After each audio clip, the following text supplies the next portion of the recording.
Tigr Vorn, a young archer from a small territory, finds his life completely changed after crossing paths with a legendary female war leader who chooses to spare him on the battlefield. As conflicts between kingdoms continue to escalate, he becomes entangled with several powerful and influential women, each carrying ambitions, secrets, and feelings that could alter the course of his destiny. While struggling to protect his homeland, one question remains: can Tigr Vormund survive the political intrigue and emotional turmoil surrounding him, or will it all drag him into an even greater war?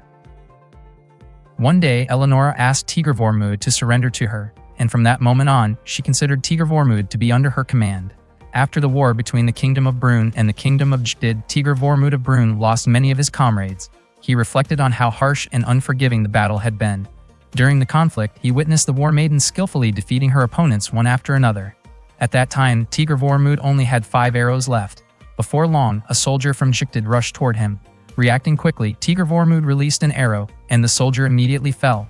Unfortunately, the soldier's horse ran off at full speed, even though Tigr Vormund had hoped to take it for himself. Soon after, Tigr Vormund spotted 7 soldiers from Jtid. Among them was Eleonora, the renowned war maiden. Since he had only a few arrows remaining, he decided to target the leader. He believed that if their commander were in danger, the others would focus on protecting her rather than pursuing him. Tigr Vormund carefully moved into position. The distance between him and the Jtid soldiers was about 300 alsons, and he was confident that his attack would hit its mark. Without hesitation, he fired 2 arrows, both of which struck Eleonora's guards. The moment she saw this, Eleonora drew her sword and fixed her gaze on Tigr Vormund. She urged her horse forward and charged toward him. Tigr Vormund fired another arrow in her direction, but Eleonora easily deflected it with the sword in her hand. After closing the distance, she ordered Tigr Vormund to surrender. In the region of Dynet, a fierce war was taking place between the Kingdom of Brunn and the Kingdom of Jtid. From their position, the Brunn forces appeared incredibly powerful and numerous. Not a single Brunn soldier believed that defeat was even possible. The night before, Tigr Vormund had been enjoying a conversation with several soldiers when Xion suddenly approached him. Xion was surprised to see that Tigr Vormund would be participating in the war as well. Although Xion clearly looked down on him, Tigr Vormund greeted him politely. He explained that his presence on the battlefield was also the result of His Majesty's decision. Xion wondered what Tigr Vormund could possibly contribute to the war effort. He even mocked Tigr Vormund's appearance, pointing out his worn clothing and the fact that he was not wearing standard military armor. Xion then reached toward Tigr Vormund's bow, but Tigr Vormund swiftly pulled it away, causing Xion to lose his balance and stumble. Tigr Vormund could not tolerate the possibility of his bow being damaged. Xion claimed that only cowards relied on bows. He was convinced that Tigr Vormund chose a bow because he could not properly use a sword or a spear. Xion also dismissed Tigr Vormund's commitment to the war, especially since his companion was merely an elderly man who, in Xion's opinion, might not be able to endure much longer. The elderly man, Bertrand, became irritated by the remarks, but Tigr Vormund tried to calm him down. Xion continued by insisting that the nobles of Brunn should undergo rigorous training every day. Suddenly, Mashaz appeared, catching Xion completely off guard. Mashaz commented that Xion's speech had been remarkably passionate and must have left him thirsty, so he suggested that Xion enjoy a glass of wine. Afterward, Tigr Vormund thanked Mashaz. He realized that Xion's comments had gone too far and had nearly provoked him. Fortunately, Mashaz had stepped in and diffused the situation. At that moment, they overheard several people discussing Lord Maximilian Venusa. According to the rumors, Maximilian had been taking advantage of the war to increase taxes while living comfortably in his castle. The conversation then shifted to Lord Thénardier. People claimed that Thénardier was seeking divine assistance to protect his territory and had even offered up all of his wine as part of his efforts. In the eyes of the people, neither noble showed much compassion toward those who disobeyed them. They also spoke about stories claiming that Thénardier demanded absolute loyalty from everyone in his household and imposed severe punishments on those who refused to comply. Hearing all of this left Tigr Vormund deeply unsettled. Mashaz told Tigr Vormund that many of those stories were indeed true, although Tigr Vormund found them difficult to believe. Mashaz guessed that Tigr Vormund was unaware of these matters because he rarely left his own territory. Mashaz believed that His Majesty was surely searching for a solution. He also felt confident that even if the king could not resolve the situation, Prince Regnaz would eventually find a way. Suddenly, Mashaz shoved a finger into Tigr Vormund's mouth. It turned out that everything that had just happened was part of a dream. In reality, Limelisha had placed the tip of her sword against Tigr Vormund's mouth in order to wake him up. Tigr Vormund remarked that Limelisha had a unique way of waking someone up. Eleonora admitted that it was the first time she had ever done something like that for another person. She had not expected Tigr Vormund to be so noisy while sleeping. Tigr Vormund jokingly considered it one of his special talents. He then realized that he was currently in the Kingdom of Jtid. Lime Elisha informed him that Eleonora wanted to see him. Meanwhile, Mashaz and Bertrand informed Tita that Tigr Vormund had been captured. Mashaz explained that their forces had been scattered by the enemy's guerrilla attacks, leaving Tigr Vormund with no opportunity to escape. As a result, he had become a prisoner of Jictid. Tita was confused about how they could have lost when the Kingdom of Brun's army had outnumbered the enemy 5-1. Their army had consisted of roughly 25,000 soldiers, while the enemy force had only around 5,000 troops. Since it had been Prince Regnaz's first campaign, His Majesty had deployed nearly every available soldier in the kingdom. That was how Tigr Vormund had become involved in the war, despite having originally been assigned only 100 soldiers. The enemy commander had announced that if a ransom was not paid to Jictid within 50 days, Tigr Vormund would officially become their property. Tita immediately asked how much the ransom was. Although it would be difficult, she believed that gathering resources from all the villages might be enough. However, Mashaz revealed that Jictid was demanding an amount equal to 3 times the annual income of Alsace, or something of equivalent value. At the same time, Tigr Vormund was trying to persuade Eleonora to lower the ransom amount. Eleonora refused to budge. If the demand was not met, Tigr Vormund would automatically become her possession. Tigr Vormund wondered if she had really ordered someone to place a sword blade in front of him just so she could continue teasing him. As it turned out, Eleonora also had a request for him. She wanted him to demonstrate his archery skills. However, every arrow Tigr Vormund fired missed the target. Rurik and the others laughed at him, wondering why Eleonora would bother keeping someone like him as a prisoner. Just as he prepared to shoot another arrow, Tigr Vormund spotted someone above them aiming at Eleonora. He immediately warned her. Eleonora used her power to deflect the incoming arrow and then ordered her subordinates to pursue the attacker. Tigr Vormund asked whether they intended to capture the culprit alive, prompting Lime Elisha to scold him for worrying about the attacker. Without hesitation, Tigr Vormund fired an arrow that struck the person's leg. Everyone was stunned. Even with a poor quality bow, he had accurately hit the target from a distance of nearly 300 alsons. Witnessing this, Eleonora openly acknowledged Tigr Vormund's incredible archery skills. The following day, Eleonora apologized to Tigr Vormund. The bow he had used the previous day was far from ideal. Tigr Vormund admitted that he had already suspected as much, although he had initially assumed it was the standard equipment used in Jictid. 3 individuals had been responsible for the incident, and Eleonora intended to have them severely punished. Tigr Vormund was surprised by how seriously she was taking the matter. In Eleonora's view, those individuals had publicly insulted his abilities and damaged his reputation. Tigr Vormund pleaded for leniency and hoped she would forgive them. Curious about her actions, Tigr Vormund asked why she was going to such lengths on his behalf. Lime Elisha explained that Eleonora had developed a strong admiration for him from the moment they met on the battlefield. The revelation surprised Tigr Vormund. Eleonora described it as a bond born on the battlefield, one formed between 2 people who had once stood on opposing sides. She clarified that what impressed her was Tigr Vormund's extraordinary talent as an archer. Rumors had previously spread that her feelings were romantic in nature, and some even claimed she had considered eliminating Tigr Vormund to protect her reputation. To settle the rumors, Eleonora had decided to display his skills before everyone. However, Tigr Vormund's abilities had exceeded even her expectations. She also revealed that the reason she had kept him as a prisoner was not because of the ransom money. Instead, she believed that having him around would make life far more interesting. To her, war was often unpleasant and painfully boring. Eleonora commanded only 5,000 soldiers, while the Kingdom of Brun had 5 times that number. She had expected a difficult and exhausting battle. Instead, the conflict ended in less than half a day. Despite preparing numerous strategies, Brun's army collapsed under her very first tactic: guerrilla warfare. Although Brun's forces initially resisted Jictid's assault, the Jictid army eventually broke through their defenses, pushed deep into their ranks, and succeeded in defeating Prince Regnaz. Tigr Vormund could hardly believe that Prince Regnaz had fallen so quickly. He admitted that he had met the prince personally in the past. Eleonora then wondered whether Tigr Vormund harbored any resentment toward her because of what had happened. From Tigr Vormund's perspective, such outcomes were an unfortunate but natural part of war. Eleonora explained that once the prince had fallen, Brun's forces lost their unity and became disorganized. Jictid's army then pursued the retreating soldiers, turning the remainder of the conflict into a completely one-sided battle. She found the outcome deeply disappointing because the war had ended far more easily than she had anticipated. It was during that battle that Eleonora encountered Tigr Vormund. At that moment, she felt that eliminating someone with such remarkable talent would have been a tremendous waste. Tigr Vormund's face turned red as Eleonora approached him. Eleonora admired the fact that Tigr Vormund had never given up and had even intended to defeat her. That was why she had taken him as a prisoner. Noticing Lime Elisha's displeased expression, Eleonora asked whether she was still upset about what had happened. It turned out that Lim had been the cavalry rider whom Tigr Vormund had managed to defeat. Lime Elisha then introduced herself to Tigr Vormund. Eleonora asked whether Tigr Vormud's name had a special origin, as it was unusually long for someone from Brünn. Tigr Vormud explained that the name had been given to him by his late family, although he was usually called Tigr. Upon hearing that, Eleonora asked Tigr Vormud to call her Elen instead. However, Lima Alicia insisted on addressing her properly and using her full name. Eleonora promised that she would treat Tigr Vormud with the same respect given to the nobles of Brünn and that she would not discriminate against him on the battlefield. Tigr Vormud thanked her for the offer, but he declined. He already had a place to return to and a land he was responsible for protecting. Alsace, the territory inherited from his father. That afternoon, Tita continued praying for Tigr Vormud's safety and well-being. Later that day, Tigr Vormud was spending time with Rurik. He wondered why Rurik had shaved his head and looked rather unusual. Rurik explained that Princess Eleonora had ordered him to give up something very precious in exchange for keeping his life.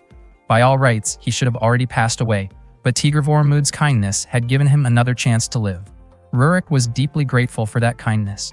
He also admitted that Tigr Vormud's skill with a bow was extraordinary and that it had left him feeling embarrassed by comparison. The others watched them and openly acknowledged Tigr Vormud's remarkable archery skills. That evening, Rurik accompanied Tigr Vormud during dinner. Tigr Vormud truly enjoyed the meal. According to Rurik, it was an ordinary dish injected. Tigr Vormud thought that when he returned to Alsace, he would ask Tita to prepare something similar. After eating, Tigr Vormud practiced archery with the others, and once again they praised his abilities. He found it surprising how naturally he had blended in with the people around him. As he walked through the castle grounds, he passed by an area where several young men were bathing. They glanced at him with unfriendly expressions. Tigr Vormud continued exploring the castle until he suddenly came across a small dragon. It was the first time he had ever seen one. The little dragon turned out to be Eleonora's pet. She explained that its name was Luni. Realizing that he had accidentally entered a private area while Eleonora was bathing, Tigr Vormud immediately turned away and apologized. He explained that he had simply stumbled upon the place while taking a walk around the castle. Eleonora told him there was no need to apologize and instead suggested that he clean himself up as well. Tigr Vormud wondered whether there were fewer social boundaries between men and women in Gstad. Eleonora smiled and explained that she was a war maiden. Even if she were ever caught off guard in an awkward situation and felt embarrassed, she could not allow herself to be overwhelmed by the circumstances. She had to remain composed and face any challenge that came her way. She then repeated that she wanted Tigr Vormud to remain by her side. That night, as Tigr Vormud prepared to sleep, he found the place surprisingly comfortable. His face flushed when he remembered Eleonora. Suddenly, Rurik knocked on his door and informed him that a man from Brünn had been captured. The man turned out to be Bertrand. When Bertrand saw Tigr Vormud approaching, he felt immense relief and gratitude that Tigr Vormud was still alive and safe. Tigr Vormud quickly informed Rurik and the others that Bertrand was an old friend. Bertrand then delivered urgent news. The nobles serving Thénardier were advancing toward Alsace with an army of 3,000 soldiers. Upon hearing this, Tigr Vormud immediately prepared to leave. However, as he approached the gate that night, Eleonora stepped in front of him and stopped his departure. She asked where he was planning to go at such a late hour. Zion's father, Felix Aaron, ordered Zion to take command of 3,000 soldiers and head to Alsace. Zion questioned why he had to go through the trouble of traveling to Tigr Vormud's territory, which had suddenly fallen into enemy hands. Felix Aaron explained that he would provide a group of well-trained dragons. If Zion brought those dragons onto the battlefield, it would certainly create a remarkable display. Zion was completely confident that he could devastate the land that Tigr Vormud cared about so deeply. Meanwhile, Eleonora stopped Tigr Vormud as he was about to leave and asked where he was going so late at night. Tigr Vormud told Eleonora to step aside immediately. At that moment, Bertrand happened to meet Eleonora, who was known as the War Maiden. Tigr Vormud was impressed by Eleonora's appearance and Eleonora noticed his reaction. She remarked that she had chosen that outfit intentionally, hoping it would catch his attention. Hearing that, Tigr Vormud's face turned red as he recalled an embarrassing memory involving Eleonora. Tigr Vormud explained that he had to return to Alsace because the nobleman Thénardier was sending his forces there. He could not stand by and wait for Alsace to be consumed by war. He even vowed that he would return to Gstad after making sure Alsace was safe once again. Eleonora asked what Tigr Vormud intended to do once he arrived in Alsace. Tigr Vormud answered that he would protect the people of Alsace. Eleonora acknowledged his extraordinary skill with a bow, but she believed there was little else he could accomplish on his own. Although Tigr Vormud was talented, she was not convinced that he could stand against an army of 3,000 soldiers. In her eyes, his plan was foolish. Tigr Vormud understood her point, yet he remained convinced that there had to be something he could do. Eleonora criticized him for not thinking things through carefully. Drawing her sword, she declared that if he insisted on leaving, she would carry out his execution. She stated that if Tigr of Wormwood truly wished to throw away his life, it would make no difference whether he fell in Alsace or in Leitmeritz by her hand. Tigr of Wormwood realized that Eleonora had no intention of letting him go. Eleonora was frustrated because Tigr of Wormwood was not using his intelligence. She reminded him that even during desperate circumstances in the Dinant Plains, he had managed to influence the course of events and create an opportunity for victory. She could not understand why he was not relying on that same cleverness now. In her opinion, he was allowing his emotions to control him. Tigr of Wormwood could not find the right words to explain himself. He also wondered why Eleonora had not simply restrained him. It would have been easy for her to order Rurik to arrest him. He began to suspect that perhaps Eleonora was offering him another option. Tigr of Wormwood then pleaded with Eleonora to lend him troops. Everyone around them was shocked to hear such a request. Lai Militia thought that Tigr of Wormwood was an ungrateful prisoner. Unexpectedly, Eleonora burst into laughter, leaving Tigr of Wormwood completely confused. She remarked that he truly knew how to surprise her. Eleonora admitted that she could lend him her army, but she certainly would not do so for free. She demanded all of Alsace as payment. Tigr of Wormwood agreed, provided that Eleonora could guarantee fair governance and ensure the safety of all its citizens. Without hesitation, Eleonora immediately ordered her forces to assist Alsace. Lai Militia was genuinely astonished by how confidently Eleonora made that decision. That very night, Eleonora and her army set out for Alsace. Earlier, Lai Militia had never imagined that Tigr of Wormwood would make such an impossible request. Eleonora commented that Tigr of Wormwood had shattered both of their expectations. Lai Militia admitted that she had thought Tigr of Wormwood would challenge Eleonora to an archery contest.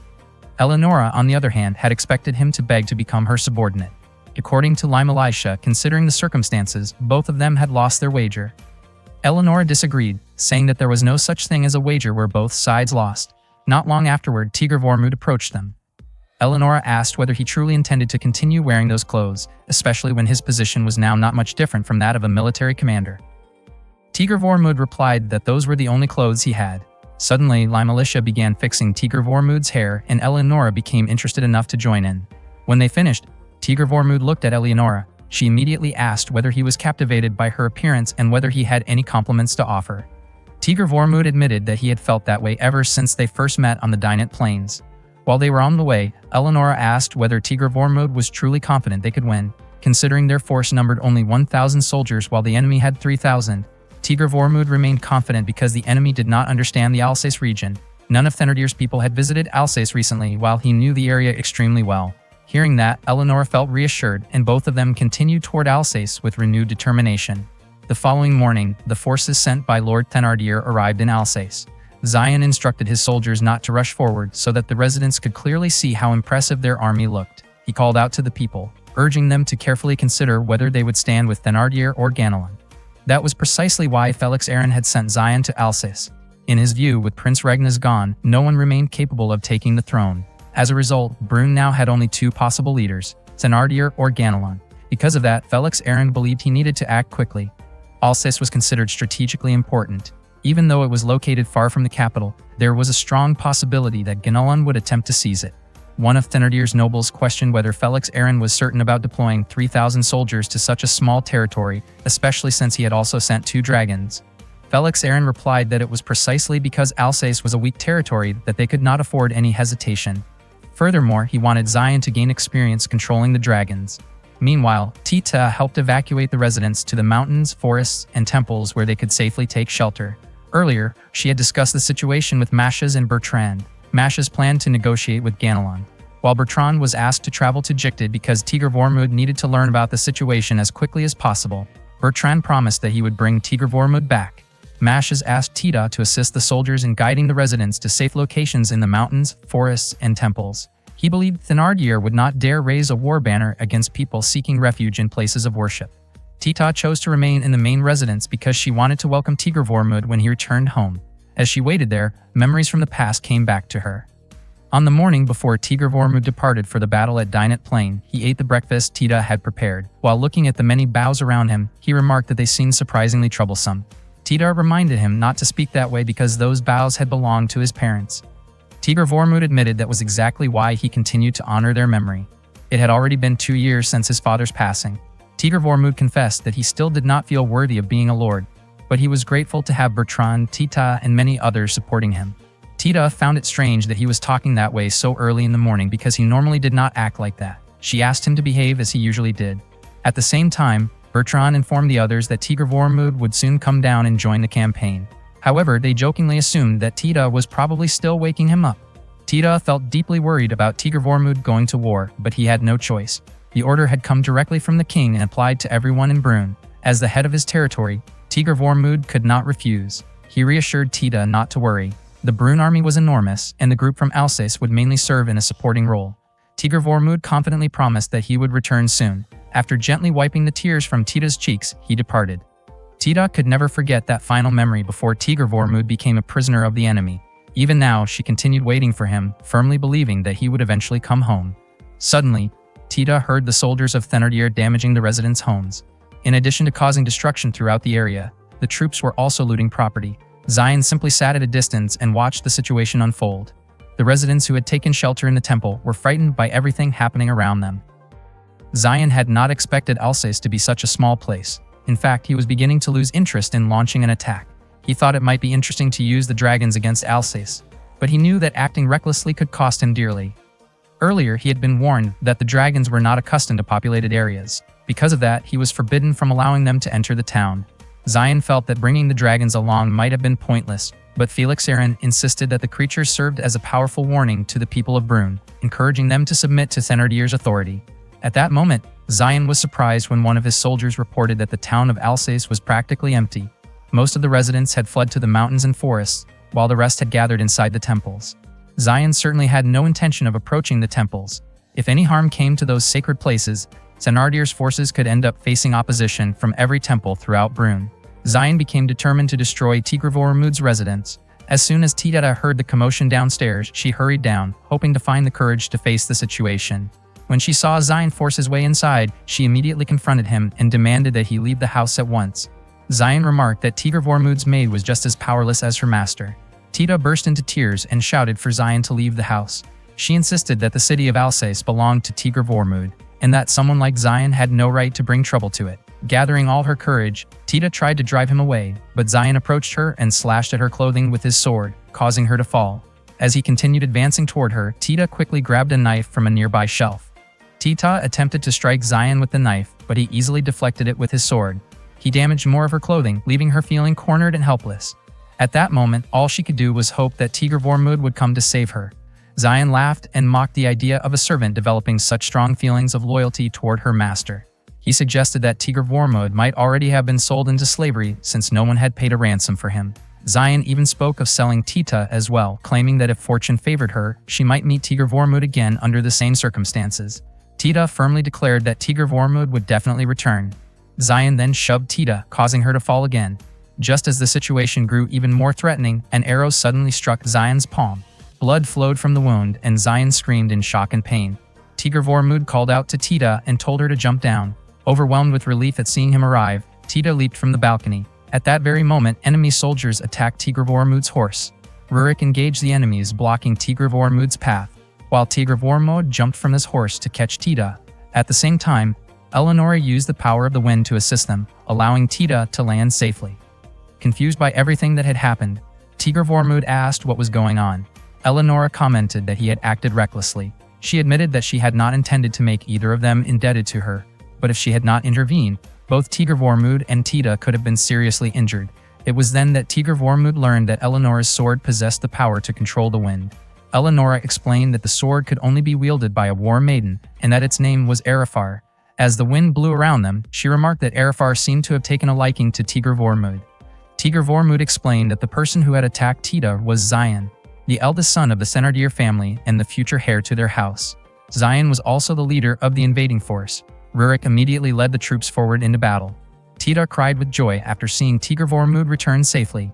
Tigre Vormund wondered why she had not evacuated with everyone else. Tita showed him the heirloom bow she had brought with her. He could not understand why she had taken such a risk. Tita explained that she had been entrusted with protecting Tigre Vormund's residence, and because of that responsibility, she could not bring herself to run away. Even though she had been terrified, she never stopped believing that Tigre Vormund would come back. Deeply moved, Tigre Vormund thanked her and embraced the tearful Tita. Watching the two of them together, Eleonora admitted that she felt a little jealous of their close bond. Tita then asked about the people who had arrived with Tigre Vormund. Suddenly, an arrow flew toward her. Tigre Vormund reacted instantly, catching it and firing it back toward the attacker. successfully striking the enemy archer. Everyone present was amazed by Tigr Vormud's incredible skill. The impact left a wound on Tigr Vormud's palm, and Tita tore a piece of fabric from her clothing to use as a bandage. Eleonora asked whether he was still capable of fighting. Tigr Vormud dismissed the injury as a minor concern. Upon hearing that, Eleonora and her troops immediately advanced into battle. Tigr Vormud moved to follow them, only to discover that his bow had been damaged by the earlier exchange of arrows. Tita then handed him the treasured bow of the Vorn family that she had been carrying all this time. The bow was meant to be used only when absolutely necessary. After considering the situation, Tigr Vormud decided that the time had finally come to use it. Meanwhile, Eleonora reminded her soldiers not to allow a single enemy to escape.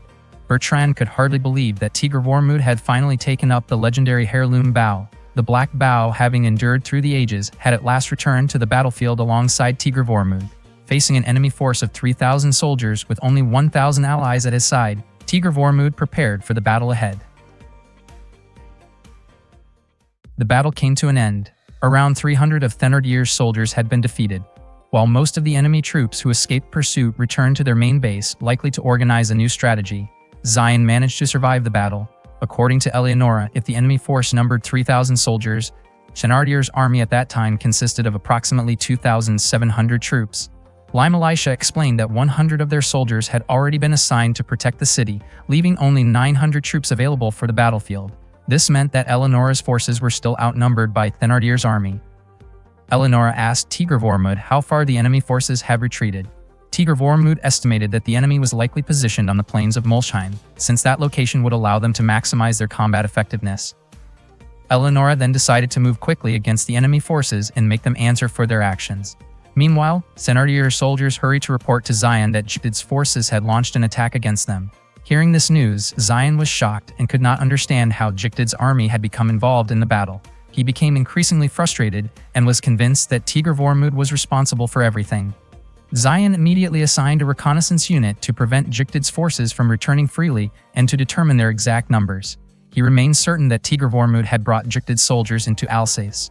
Filled with anger, Zion viewed Tigr Vormud as a traitor. At the same time, the wound in his hand caused by an arrow continued to trouble him, and he began planning a response for Tigr Vormud. After the defeat, Zion reorganized his 2,700 soldiers into several divisions. The first division consisted of 700 frontline troops equipped with bows and spears. The second division consisted of 1,000 heavily armored knights armed with long lances. The final division contained 1,000 regular Brune soldiers who were highly trained for combat on open terrain. Their forces were also supported by 2 dragons. Elsewhere, Tita asked the women of the town to help connect and prepare ropes for the upcoming battle. The women worked diligently and joined together to support Tigr Vormud, hoping he would be able to drive the enemy forces away from the city of Alsace. From a distance, Lime Elisha watched their efforts. Earlier, the strategy devised by Eleonora and the others was for her and Tigr Vormud to lead 400 soldiers, while Lime Elisha would handle the remaining forces. Eleonora instructed everyone to identify weaknesses in the enemy's tactics and take advantage of them. When Eleonora asked whether Lime Elisha had a plan prepared, Lime Elisha explained that she needed a large amount of rope. Upon hearing this, Tita volunteered to gather it with the help of the city's residents. Tigr Vormud thanked Tita for taking responsibility for the task.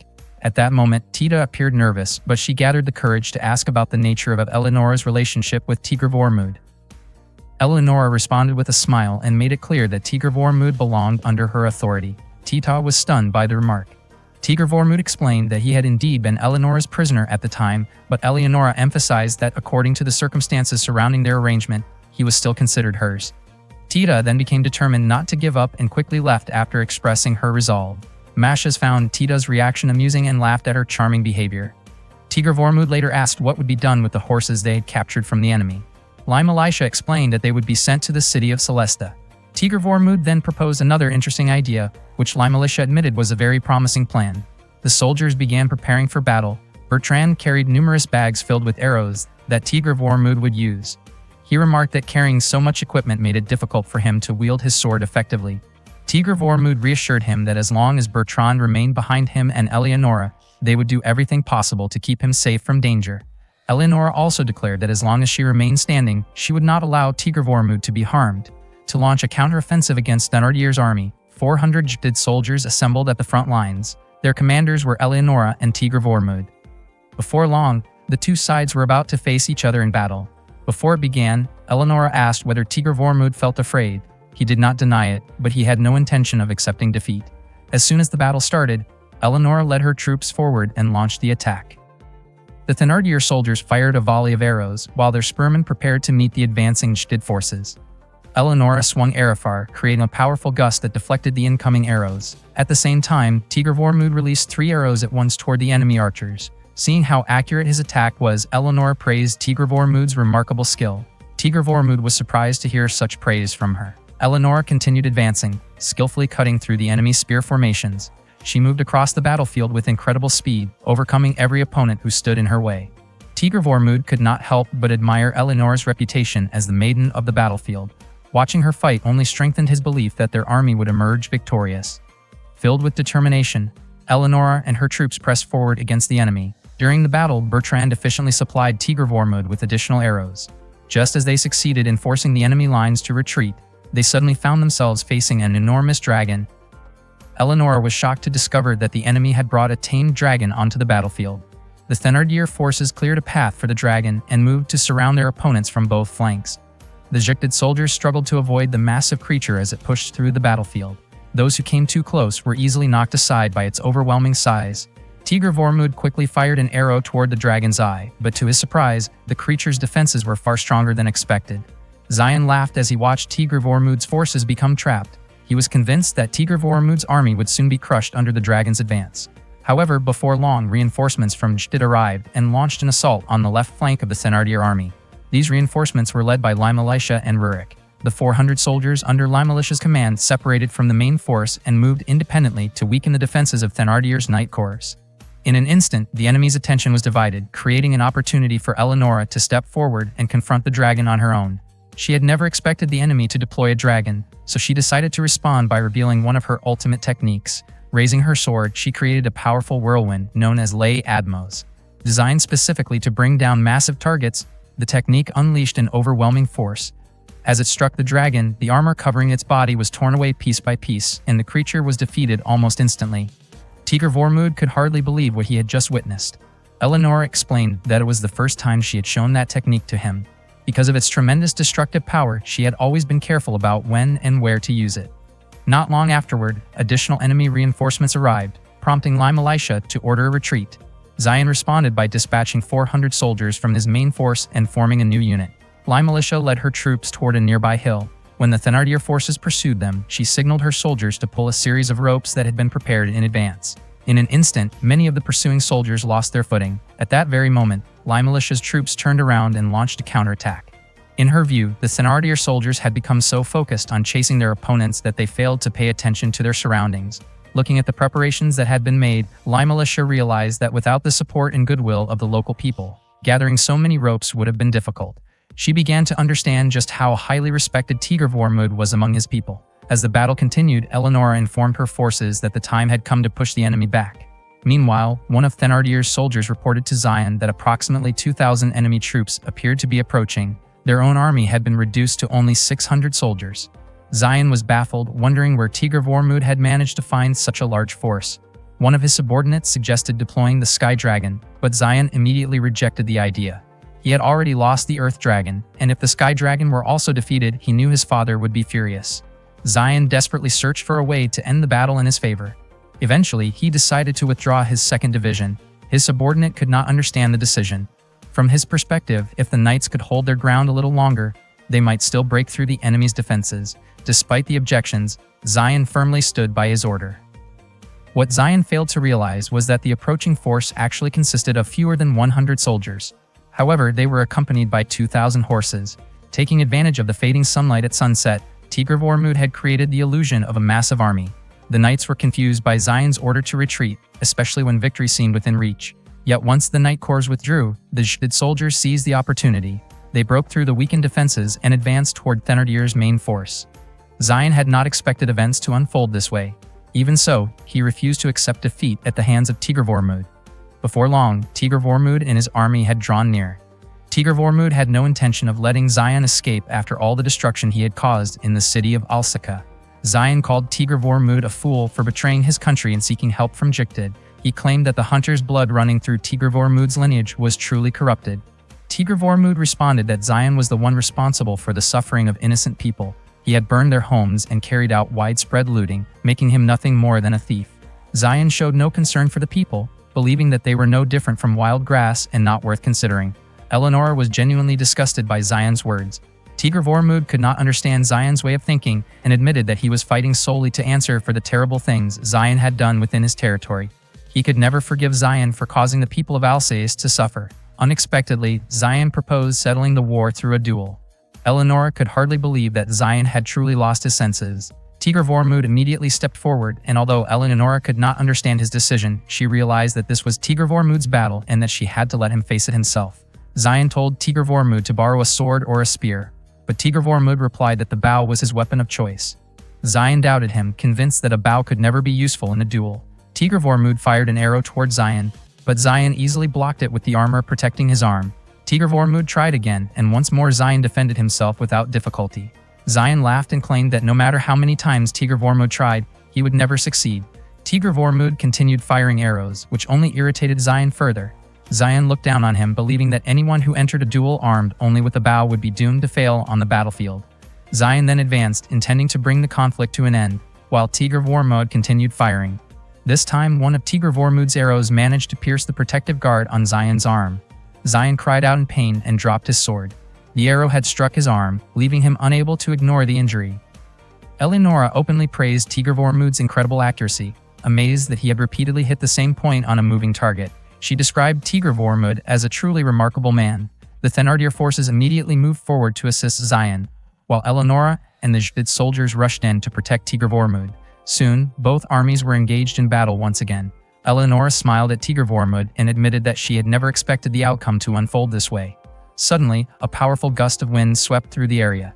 To everyone's surprise, a sky dragon appeared and carried Zion away. Zion declared that his father would ensure the destruction of Alsace. He also had no intention of meeting his end there, which was why he chose to flee. Zion laughed with satisfaction as he escaped from the battlefield. The sky dragon soared higher and higher into the air. Unfortunately, the power of Eleonora's wind sword could not reach such a distance. Tigr Vormund could only watch as Zion attempted to escape. He wondered whether he should simply let him go. Suddenly, a voice urged Tigr Vormund to shoot the sky dragon. To his surprise, the voice had come from his own black bow. Tigr Vormund then remembered everything Zion had done to Tita. He raised his bow toward the sky, and unexpectedly, Eleonora's sword began lending its power to Tigr Vormund's weapon. Without hesitation, Tigr Vormund released an arrow. It shot upward at incredible speed, carrying the power of Eleonora's wind sword with it. Zion was stunned and could hardly believe what he was seeing as the arrow raced directly toward him. In an instant, the sky dragon was struck and fell from the sky. The Thenardier soldiers could only watch helplessly as defeat unfolded before them. Eleonora then announced that Tigr Vormund had successfully brought down Zion, the commander of the Thenardier forces. With Zion defeated by Tigr Vormund, the Thenardier army lost its will to continue fighting, and the territory of Alsace was finally saved.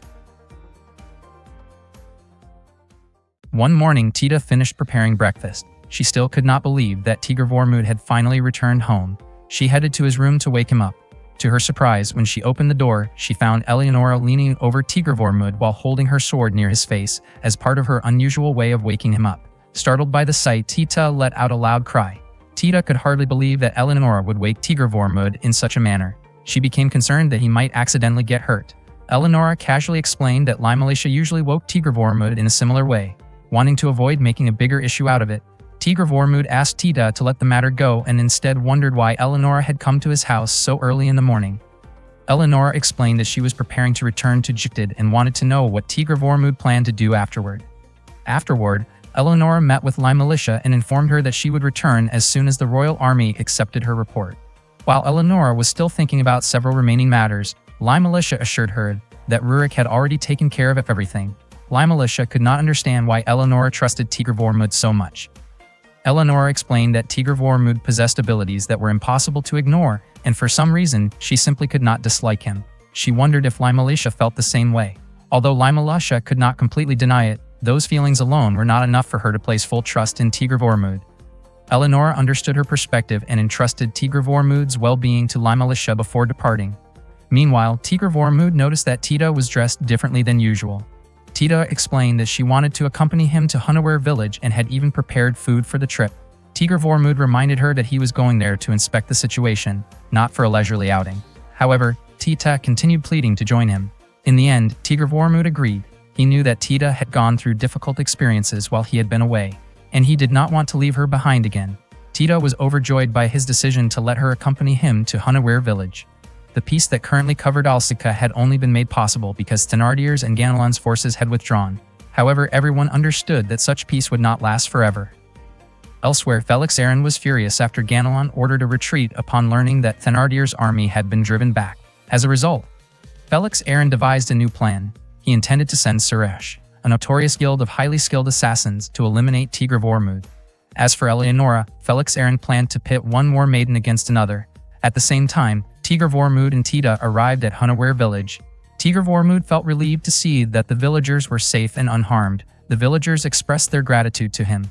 They had followed his instructions and taken shelter in the forest, and fortunately, the enemy had never pursued them. Meanwhile, Eleonora arrived in Silesia, the capital of Jugdid, to answer for her actions before the king. Standing before King Victor, she faced questions regarding her decision to send troops into Brunn without first obtaining royal approval. Eleonora did not deny the accusation. King Victor then asked whether she had any justification that could satisfy him and determine an appropriate response to her actions. Eleonora calmly revealed that she had been hired. Her statement shocked everyone present. King Victor immediately demanded to know who had hired her. Eleonora explained that the person was Tigr Vormund, a nobleman of Brunn and the ruler of Alsace. Curious about his intentions, King Victor asked what Tigr Vormund hoped to achieve. Eleonora answered that Tigr Vormund's goal was peace for Alsace. King Victor found the explanation difficult to accept. He questioned whether Eleonora was truly willing to risk drawing their homeland into conflict for what seemed like such an idealistic reason. At that moment, Sofia stepped forward and shared her thoughts. In her view, Brunn was unlikely to involve Jugdid in its internal struggles. She believed that representatives from Brunn would soon arrive to ask why Jugdid had chosen to assist Tigr Vormund. Sofia felt confident that she could explain the circumstances if necessary. She also acknowledged that King Victor's criticism regarding the violation of their code of conduct was valid. Throughout history, many wars had begun under noble-sounding justifications that often concealed deeper motives. Not long afterward, a young woman named Ludmila approached Eleonora and criticized her behavior. In Ludmila's opinion, entering a battlefield without receiving permission from the kingdom was not fitting for someone who carried the title of War Maiden. Eleonora responded with a playful smile and remarked that Ludmila had not changed much at all. She teased her younger counterpart and suggested that she still had much to learn about showing respect to her elders. Ludmila fired back, arguing that Eleonora was hardly in a position to lecture others about proper conduct and manners. The exchange quickly became heated, and it looked as though the two might start arguing even more intensely. Before the situation could escalate, Sofia stepped in and firmly put a stop to their quarrel, restoring order once again. Sofia had warned them many times not to argue, but both Eleonora and Ludmila kept blaming each other. Sofia had to step in once again to bring them back to their senses. She then asked why Eleonora was still there. Eleonora thanked Sofia for helping her earlier in front of King Victor. She admitted that she had never intended to act behind anyone's back. Ludmila also commented on Eleonora's situation, but Eleonora quickly told her to leave because she was speaking with Sofia. Ludmila said she felt sorry for Lord Vorn for having to deal with someone like Eleonora. After saying that, Ludmila left the two of them alone. According to Sofia, it was probably better if Eleonora was not seen getting along too well with Ludmila, since Ludmila had close ties to Lord Thenardier. Hearing that surprised Eleonora. Sofia explained that this did not mean Ludmila liked Lord Thenardier. In fact, she disliked him. Eleonora wondered why Ludmila would choose to associate herself with Thenardier. It turned out that Ludmila's connection to Lord Thenardier had existed long before she was even born. Sofia said that Ludmila was a remarkable young woman who would never put her personal feelings above her responsibilities. Because of that, Lord Thenardier was not the only enemy standing in the way of Eleonora and Tigr Vormund. Urs was Tigr Vormund's father, and he was deeply loved by the people of Alsace. When Tigr Vormund was a child, he was very close to Tita. One day, Tita woke him up, and the two spent time playfully chasing each other around. Later, Urs asked Tigr Vormund to help him work in the fields. The hard labor left Tigr Vormund's hands sore and aching. Urs once told his son that no matter what circumstances they faced, they had to do their best to bring peace to the people of Alsace. That was the duty of both Tigr Vormund and his father as rulers of the land. Those memories found their way into Tigr Vormund's dream. He woke up while calling for his father and noticed Tita sleeping beside him. He gently tried to wake her up. As soon as Tita opened her eyes, she apologized for falling asleep after seeing how peacefully Tigr Vormund was resting. Tigr Vormund laughed and said he was sure she had simply been exhausted. Thanks to that brief rest, Tigr Vormund felt as though he had gained some clarity. He stepped outside, intending to go hunting. Tita held on to him and said that she wanted to stay by his side wherever he went. She believed she could help him just as he had once helped her. Hearing those words made Tigr Vormund realize that it was time for him to make an important decision. They soon returned home and saw Mashaz's horse standing outside. As soon as they entered, Tigr Vormund found Mashaz and Limalisha facing each other with obvious tension between them. Mashaz asked Tigr Vormund to explain everything. After hearing the full story, Mashaz apologized for suspecting Limalisha and her subordinates. Limalisha also apologized, explaining that she and her men had simply prepared themselves after spotting soldiers from another faction. Tigr Vormund apologized to Mashaz for involving him in trouble immediately after his arrival. Mashaz then asked what Tigr Vormund planned to do next. Tigr Vormund replied that he intended to oppose Lord Thenardier. Mashaz asked whether he planned to place himself under Ganelon's banner, but Tigr Vormund denied it. Mashaz then questioned whether he had truly thought through such an important decision. Tigr Vormund answered that he carried a responsibility inherited from his late father and toward all the people who depended on him. He still wanted to protect the land of Alsace because he was its lord. Afterward, Mashaz departed for the capital to discuss the matter with the King of Brünn and report Tigr Vormund's wishes. Meanwhile, Tigr Vormund traveled around seeking support. That night, he met with Hughes to ask for assistance. Hughes had already heard about the situation from Mashaz. According to Hughes, if the request had come directly from Tigr Vormund without any context, he probably would have refused, even though he believed Tigr Vormund was doing the right thing. From Hughes's perspective, Tigr Vormund alone could not compare to someone as influential as Thenardier. However, Hughes pointed out that Vorn's side was not supported only by Mashaz. Tigr Vormund also had allies from Jtid standing beside him. Because of that, Hughes believed Tigr Vormund was fully capable of challenging either Thenardier or Ganelon. Tigr Vormund then asked whether Hughes would be willing to help him. Hughes replied that Tigr Vormund was on the path toward building a powerful alliance, one strong enough to stand alongside figures such as Thenardier and Ganelon. In Hughes's view, while Thenardier and Ganelon claimed to serve the kingdom, they had forgotten about the conditions faced by the people living in their own territories. After that, Tigr Vormund and Limalisha headed to Kikimora's residence, a cottage located at the foot of the Vosges Mountains. There, they met with Eleonora. Eleonora informed Maximilian Benusa that she had already received the king's approval, but there were two troublesome conditions.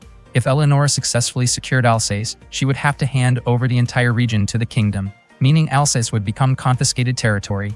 They were also about to begin a new war, and the situation could change at any moment. What concerned her even more was what King Victor had said at the end of their meeting. He had instructed Eleonora to prioritize the interests of Jtid and to act wisely. Tigr Vormund asked whether that was not simply a reasonable request. Limalisha explained that the king had specifically emphasized putting the kingdom's interests first.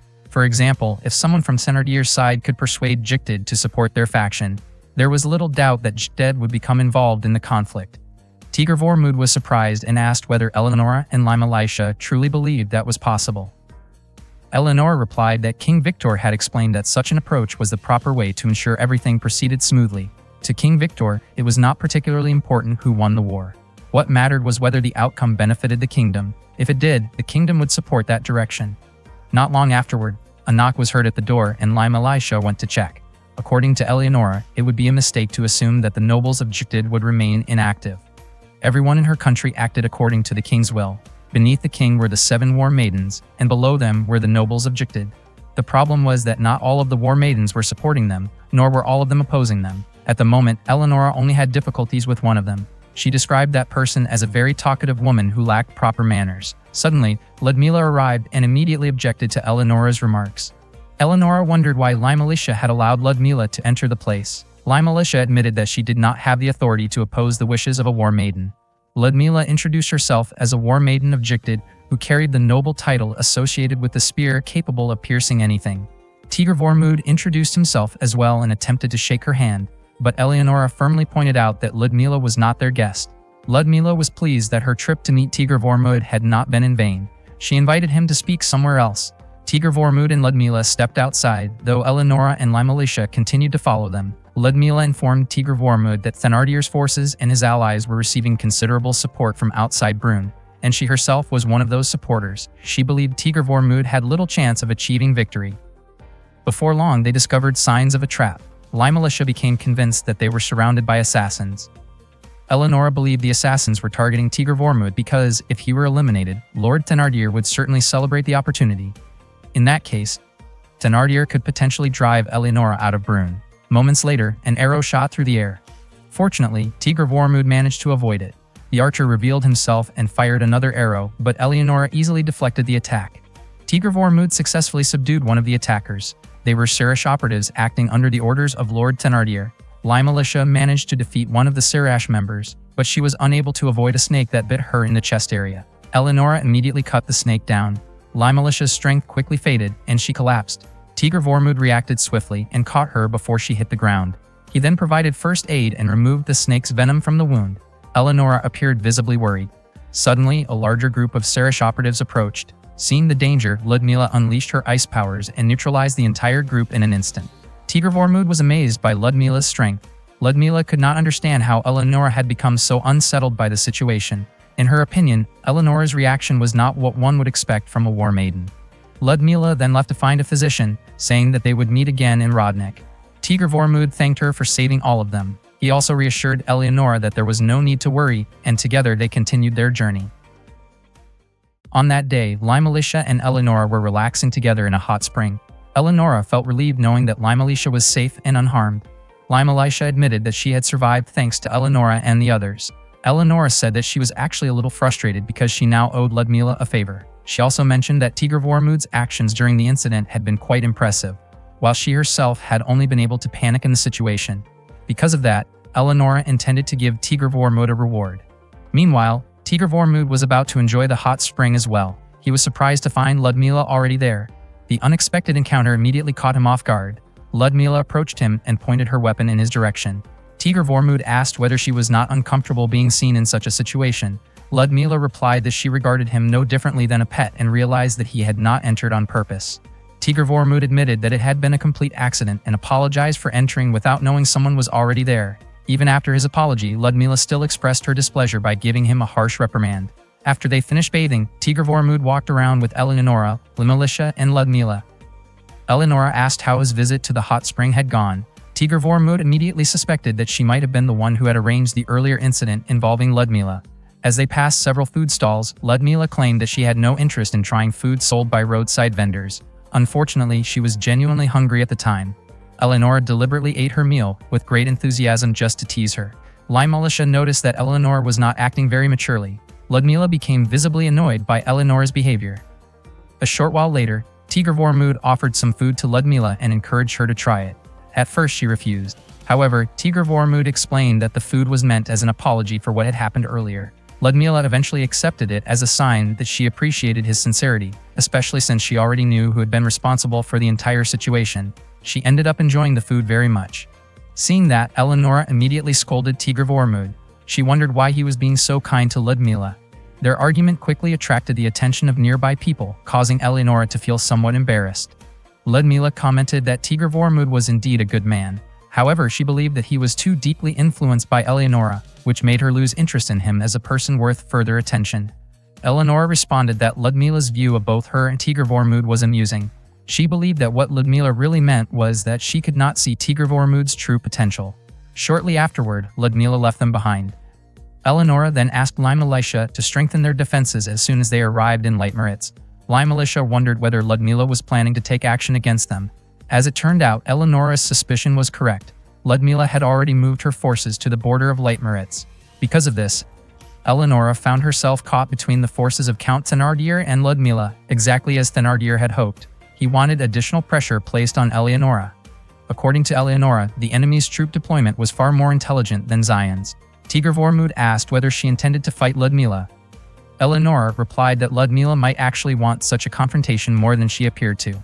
Lai Militia found this confusing because Ludmila seemed to gain very little from defeating Eleonora. Eleonora explained that Ludmila could secure Olmutz's safety by placing herself under Thenardier's protection. Eleonora then said that the final decision should be left to Tigr Vormund. She told him that he was free to look away from the conflict if he wished. He could also direct troops toward Alsika, so they would be prepared to deal with Thenardier or Ganelin. Ultimately, the choice was his. Tigr Vormund acknowledged that this was his battle. In addition, they had a responsibility to protect the Augur noble family, which had already agreed to support him. He eventually decided to send a message to Ludmila. Unfortunately, Ludmila rejected the peace proposal he sent. The forces of Leitmeritz began to mobilize, while the army of Olmutz prepared itself for battle. Meanwhile, Ludmila informed her subordinates that Eleonora was approaching. Some of them questioned whether she was truly certain about fighting Eleonora. Ludmila explained that the close relationship between House Lori and House Thenardier had existed for more than 80 years. She could not allow that bond to be broken so easily, especially after inheriting the honor and responsibility associated with it. The battle took place on the plains of Blycolin near the Tatra Mountains. As soon as the signal for battle was given, archers from both sides released volleys of arrows. The clash soon escalated into close-range combat involving spears and swords.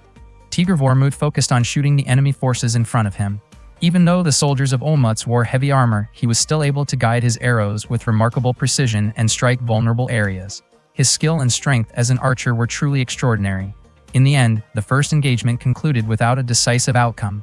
Both sides withdrew to their respective camps after suffering significant losses and exhaustion, with neither army gaining a clear advantage over the other. That night, Eleonora asked what Tigr Vormund thought about Ludmila's army. In Tigr Vormund's opinion, they seemed to have exceptionally high morale. No matter how hard they were pushed back, they always managed to recover and return to the fight. Eleonora explained that Ludmila focused heavily on defense and probably possessed the strongest defensive capabilities among the war maidens, even though her offensive tactics could be incredibly formidable. Limelisha admitted that she had never personally seen Ludmila take the battlefield herself. Eleonora was confident that Ludmila would not be able to defeat her. The next day, she intended to meet Ludmila on the front lines and overcome her forces. Limelisha asked about Eleonora's win-loss record against Ludmila. Eleonora replied that she held a 2-to-1 advantage over Ludmila. Limelisha pointed out that when she had asked Ludmila the same question, Ludmila had claimed the exact opposite. In Limelisha's view, it seemed that Eleonora and Ludmila were actually evenly matched, but both insisted that they were the one with more victories. Eleonora explained that Leitmeritz and Olmutz had been rivals for generations. For several generations, war maidens had often been chosen from the Louis family, including during the time when Ludmila's mother and grandmother were at the height of their influence. Tigr Vormund asked whether war maidens were selected through bloodlines. Eleonora explained that war maidens were chosen by the dragon relics. She promised to explain the details another time because, for now, they needed to focus on the battle that lay ahead. The Olmutz army had already retreated back to their fortress. Limelisha reported that the enemy appeared to be moving toward the Tatra Mountains. Eleonora realized that she had likely overlooked something. Tigr Vormund even suspected that this had been Ludmila's objective from the very beginning. Eleonora came to the conclusion that the previous day's battle had merely been a diversion. There was only one route leading to Ludmila's Tatra castle. Every corner of the fortress had been designed with extraordinary defensive features capable of repelling enemy attacks. Tigr Vormund described Ludmila's castle as a stronghold built to withstand any assault. It turned out that Ludmila had already frozen key strategic areas with the power of Lavias.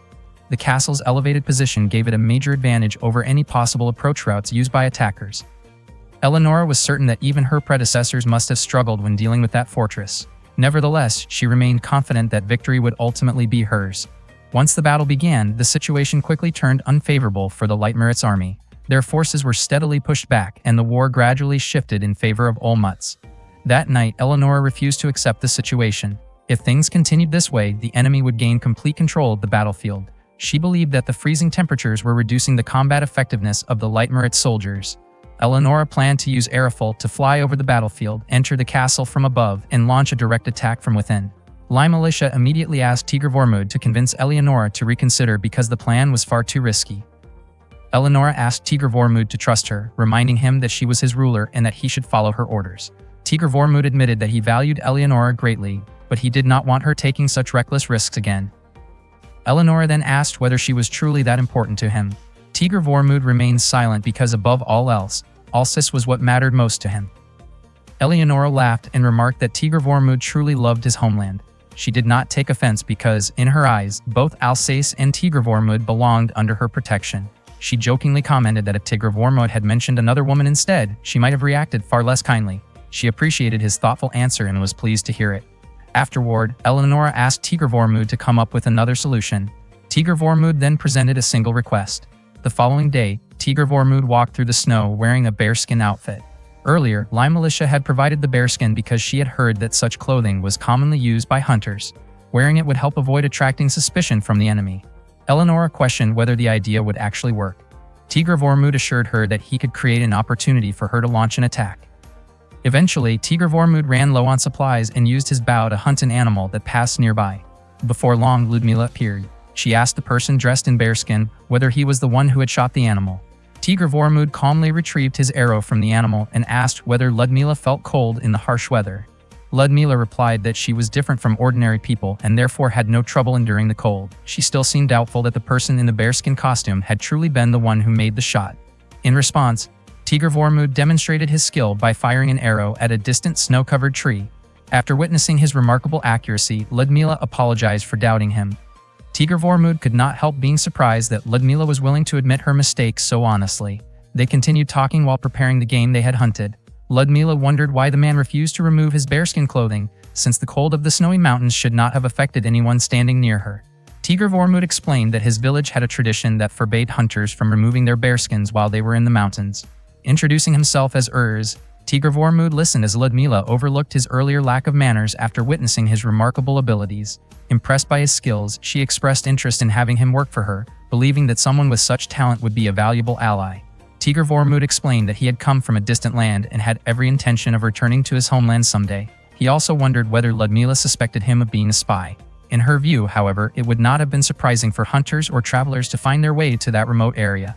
Ludmila then prepared a cup of her special hot tea for him. Tigr Vormund found the drink delicious, and hearing that brought a smile to her face. She took pride in the tea, believing it had the power to warm both the body and the spirit.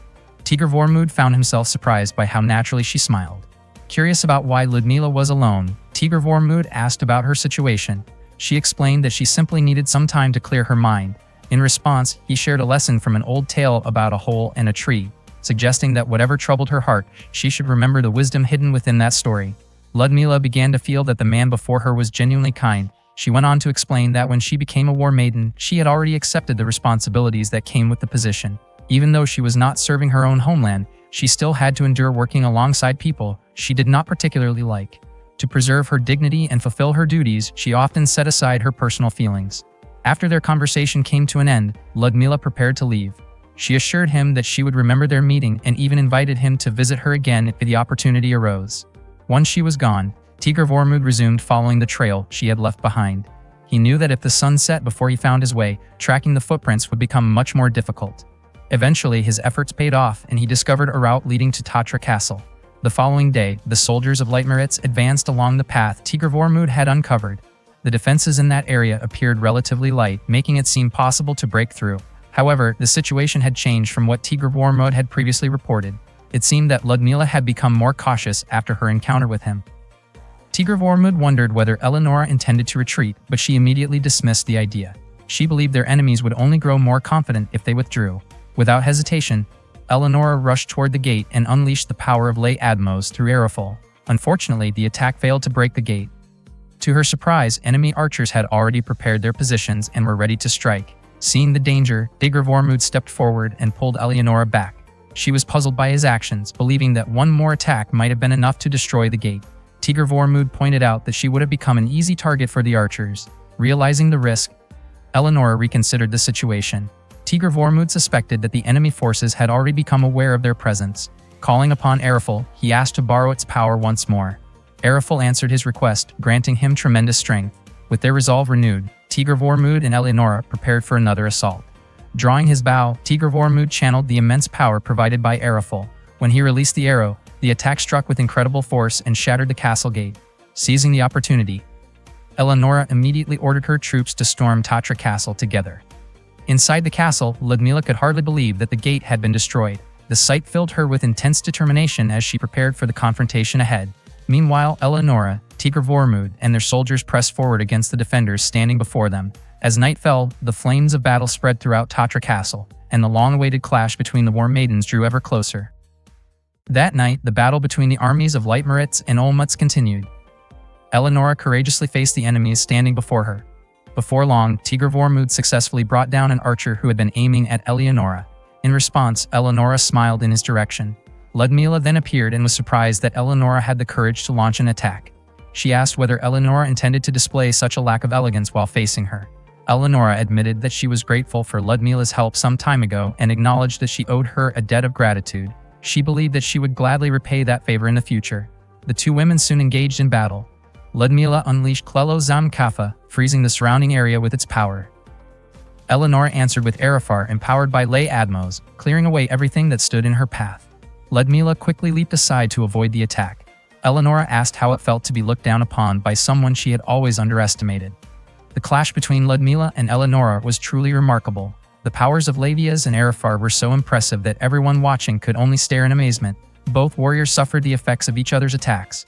Several soldiers attempted to assist Eleonora, but she refused their help.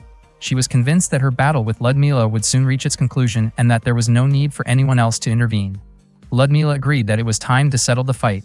Suddenly, a Sirish appeared in the middle of their confrontation. With perfect timing, Tigr Vormud released an arrow that struck the creature directly. Seeing this, Ludmila became convinced that Tigr Vormud was the same Urz she had encountered before. Meanwhile, Tigr Vormud found himself wondering who the Sirish had actually been targeting. Afterward, Ludmila asked Tigr Vormud why he had saved her. In her view, with his skill, he could have waited until the Sirish dealt with her before eliminating the threat himself. Tigr Vormud replied that she could consider it a gesture of thanks for the tea she had served him previously. Regardless of Ludmila's reputation or status as a Vanadis, he genuinely believed that her tea was excellent. Ludmila then asked what he wanted from her. Tigr Vormud requested only one thing, that she remain neutral. She found it strange that he was not asking her to join his side. Tigr Vormud admitted that he would certainly welcome her support, but he had nothing valuable to offer in return. Because of that, he felt it would be unfair to ask her to commit herself to his cause. Ludmila wondered whether he truly sought nothing from the war. Tigr Vormud explained that Alsace was enough for him. As long as his homeland remained peaceful, he had no desire to ask for anything more. Ludmila laughed when she heard those words. Nearby, Eleonora seemed somewhat displeased by how friendly the two appeared. According to Ludmila, sincerity was important, but it would not solve every problem. Even so, she appreciated Tigr Vormud's honesty.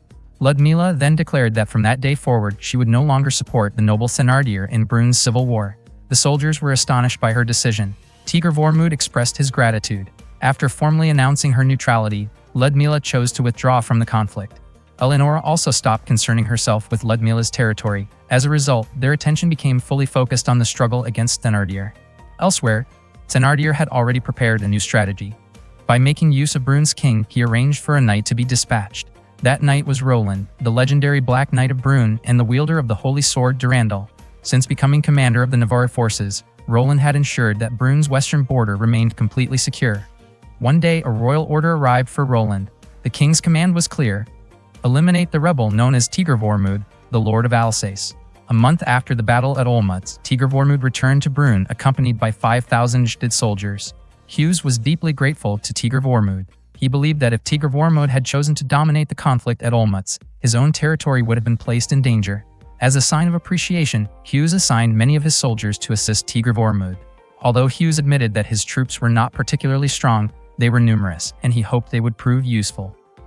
Tigr Vormud sincerely thanked Hughes for the support. Soon afterward, Tigr Vormud led his forces toward the western border of Territor. They established a camp near the city of Nemedicum, which was under Thenardier's control. While resting there, Tigr Vormud spent some time talking with his companions. Eleonora suggested that their army should be called the Silver Dragon Army. Limalesha felt somewhat embarrassed by the name, but Eleonora insisted that no better name existed. Eleonora then asked Tigr Vormud whether he thought Silver Dragon Army was a good choice. Limalesha hoped he would think more carefully because the dignity of their forces was at stake. She wished he could come up with something more reasonable than Silver Dragon. Tigr Vormud turned to Tita for an opinion, but she could not think of an alternative either. At that moment, Rurik arrived and reported that another fight had broken out among the troops. Tigr Vormud immediately left with Rurik to investigate. Eleonora wondered whether everything would be alright. In her opinion, conflicts were bound to happen when an army was made up of people from many different backgrounds. Limalesha pointed out that Mashas had still not returned from the capital. She wondered whether the royal court had actually received the petition that Tigr Vormud had sent. Meanwhile, Tigr Vormud shot an arrow into the sky to stop the fight between his soldiers. He asked them to explain why the conflict had started. To his surprise, the argument had begun over something incredibly trivial: a disagreement about the shape of a cloud. Afterward, Tigr Vormud and his troops continued their journey to Sanier, which had become something of a capital city for the region. Sanier served as a place where disputes between villages were resolved, and many travelers regularly stopped there. Tigr Vormud hoped he might be able to gather some information about the situation in the capital. The leader of Sanier was ready to provide military supplies in support of Tigr Vormud's forces, since the peace and stability the region now enjoyed were largely thanks to him. The negotiations went smoothly, but unfortunately, Tigr Vormud was unable to learn anything new about the capital. Rurik asked what their plans were afterward. Hughes wanted to return home. Tigr Vormud offered to escort him, but Hughes declined. Instead, he suggested that Tigr Vormud take some time to relax and enjoy himself since the area was filled with interesting shops. That day, Tigr Vormund spent some quiet time alone by the river, enjoying the peaceful atmosphere. Before long, a small dragon approached him. He caught the little creature, causing it to tumble into the river. The dragon turned out to be Luni, Eleonora's pet dragon. Luni suddenly flew away when Sophia arrived looking for the dragon. Sophia rushed toward Tigr Vormund without realizing he was there. The unexpected collision caused both of them to fall into the river. From above, Luni simply watched the scene unfold. Tigr Vormund was clearly startled by the sudden encounter. Sophia quickly asked whether he was alright. Since Tigr Vormund did not recognize her, he asked who she was. A moment later, Eleonora called out, asking whether Sophia had managed to find Luni. She was slightly surprised to discover Sophia and Tigr Vormund together by the river. Sophia informed her that Luni was flying above them. After that, Sophia introduced herself to Tigr Vormund. She explained that she was one of the 7 war maidens.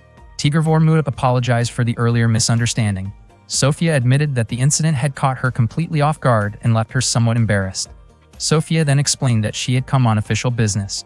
She said that King Victor had become concerned about the conflicting reports regarding Brun's situation.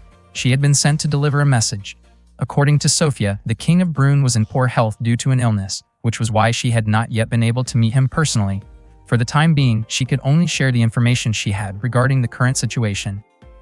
Eleonora asked whether Sophia had explained that her presence there was the result of Tigr Vormund's invitation, and that Jikted had no involvement in the matter. In addition, Sophia delivered a message from the king specifically for Tigr Vormund.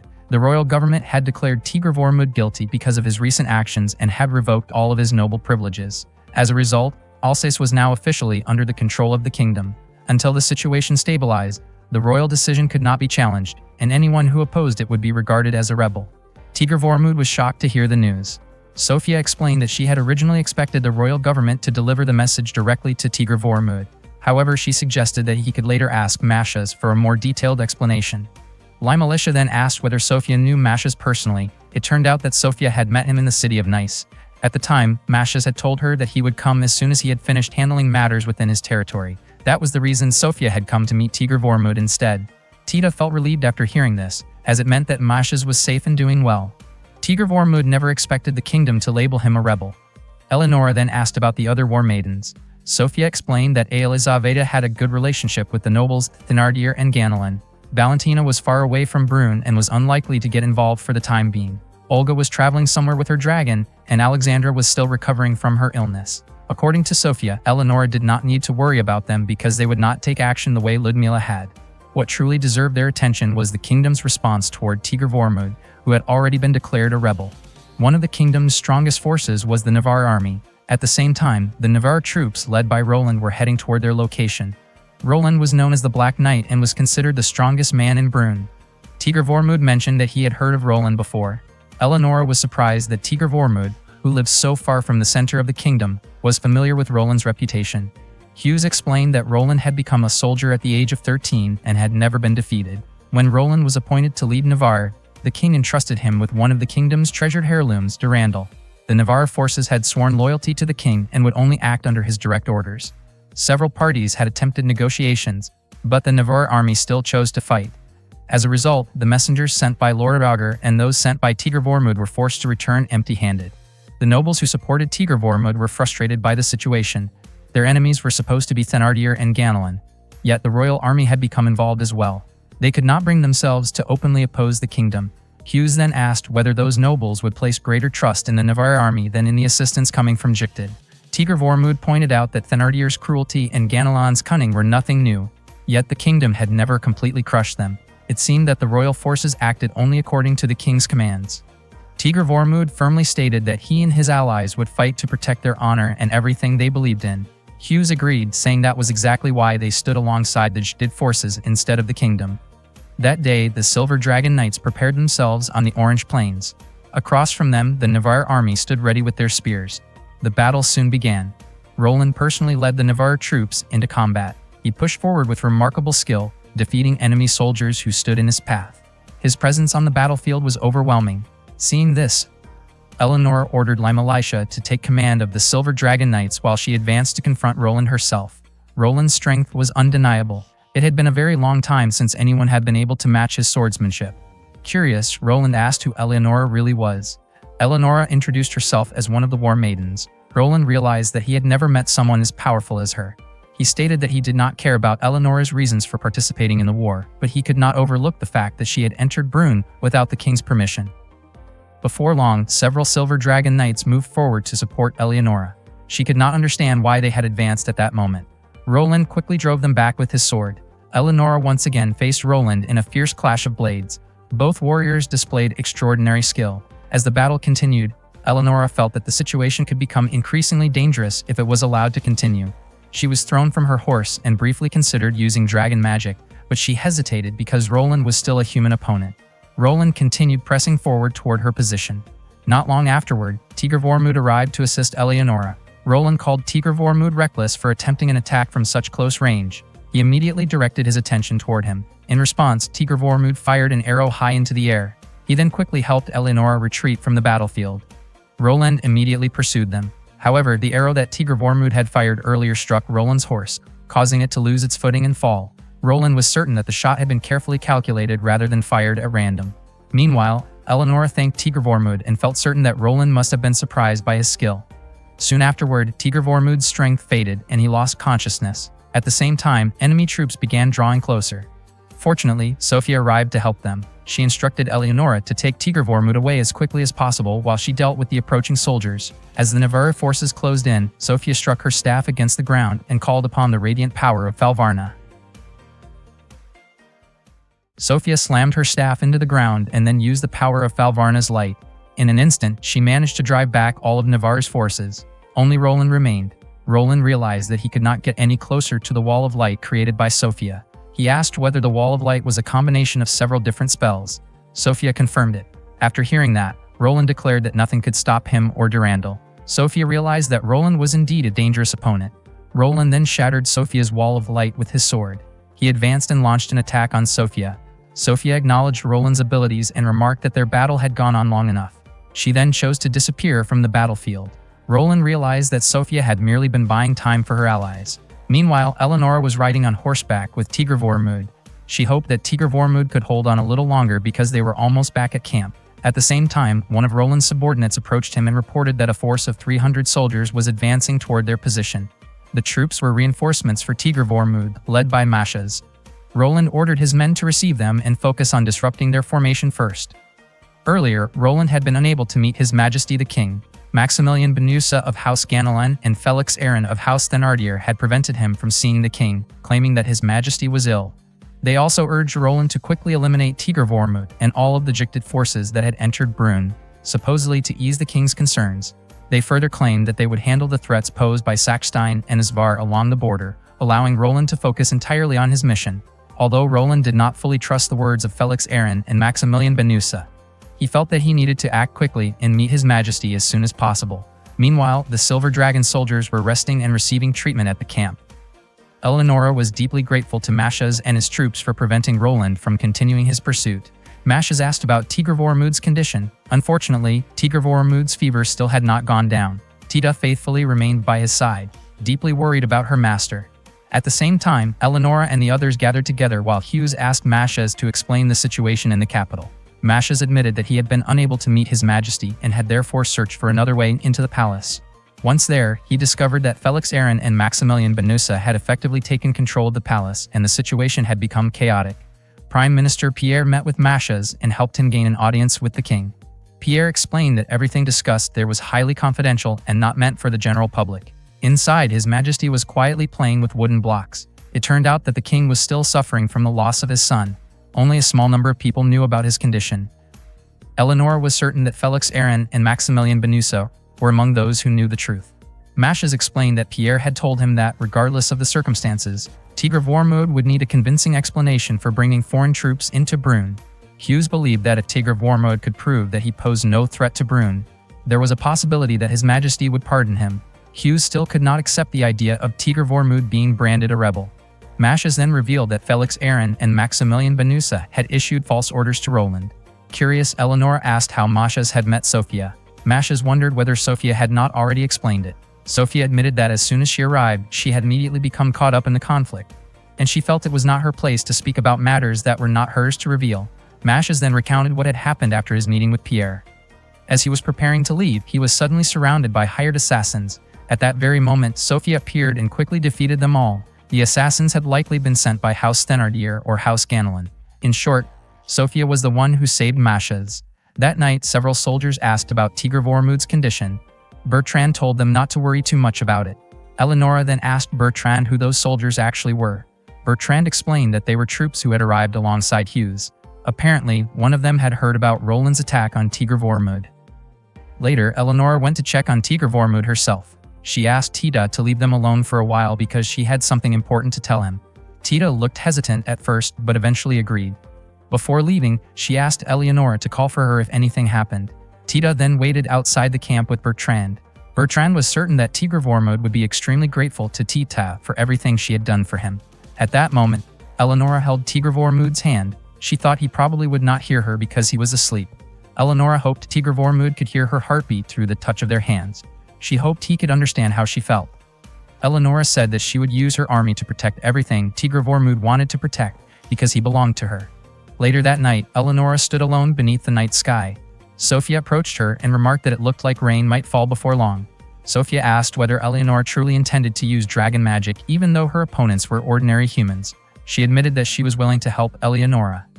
Eleonora reminded Sophia that she had only come to deliver a message and that joining the battle would put her in danger. Sophia replied that Eleonora had already made up her mind. She also admitted that she found Tigre Vormud interesting. Eleonora smiled and confidently stated that Tigre Vormud already belonged to her. That same night, Roland asked Olivier whether Tigre Vormud had any previous connection to Jicted. Olivier firmly explained that although Tigre Vormud's territory was located near the border, he had never had any ties with Jicted before. Roland wondered how Tigre Vormud had managed to gain their trust so quickly. Olivier explained that, in the past, the nobleman Thenardier had attempted to attack Alsace while Tigre Vormud was away. Roland questioned whether that information could be trusted, and Olivier replied that he had heard it from several different sources. Although Roland still appeared doubtful, he decided to continue with the plan. To him, the undeniable fact was that Jicted's army was on Brune's soil, and that alone was enough reason to move forward. The following day, Eleonora and the Silver Dragon army marched toward the battlefield. At the same time, Tigre Vormud woke up and found himself back at camp. He noticed Tita sitting beside him. Tigre Vormud remembered that Roland had struck him down during the previous battle. Looking at his weakened condition, he wondered how he could possibly protect everyone else. Suddenly, he sensed something unusual coming from the Black Bough. Tita opened her eyes and realized that Tigre Vormud was awake. Bertrand was still asleep at the time, and Tigre Vormud decided to leave the camp with Tita. Tigre Vormud apologized for making her accompany him, but Tita replied that she had already promised to follow him wherever he went. Tigre Vormud did not know where the Black Bough was leading him. Even though his body ached with every step, he continued forward. Together, he and Tita passed through a thick wall of mist. Before long, they arrived at an ancient castle. Meanwhile, the Silver Dragon army had reached the battlefield. The wounded soldiers remained behind at the camp while the rest moved into position. Ahead of them stood Navarre's forces, prepared in a crescent-shaped formation. Navarre's 1st Division would focus on weakening the enemy's defenses. The 2nd Division would strike at the enemy's flanks.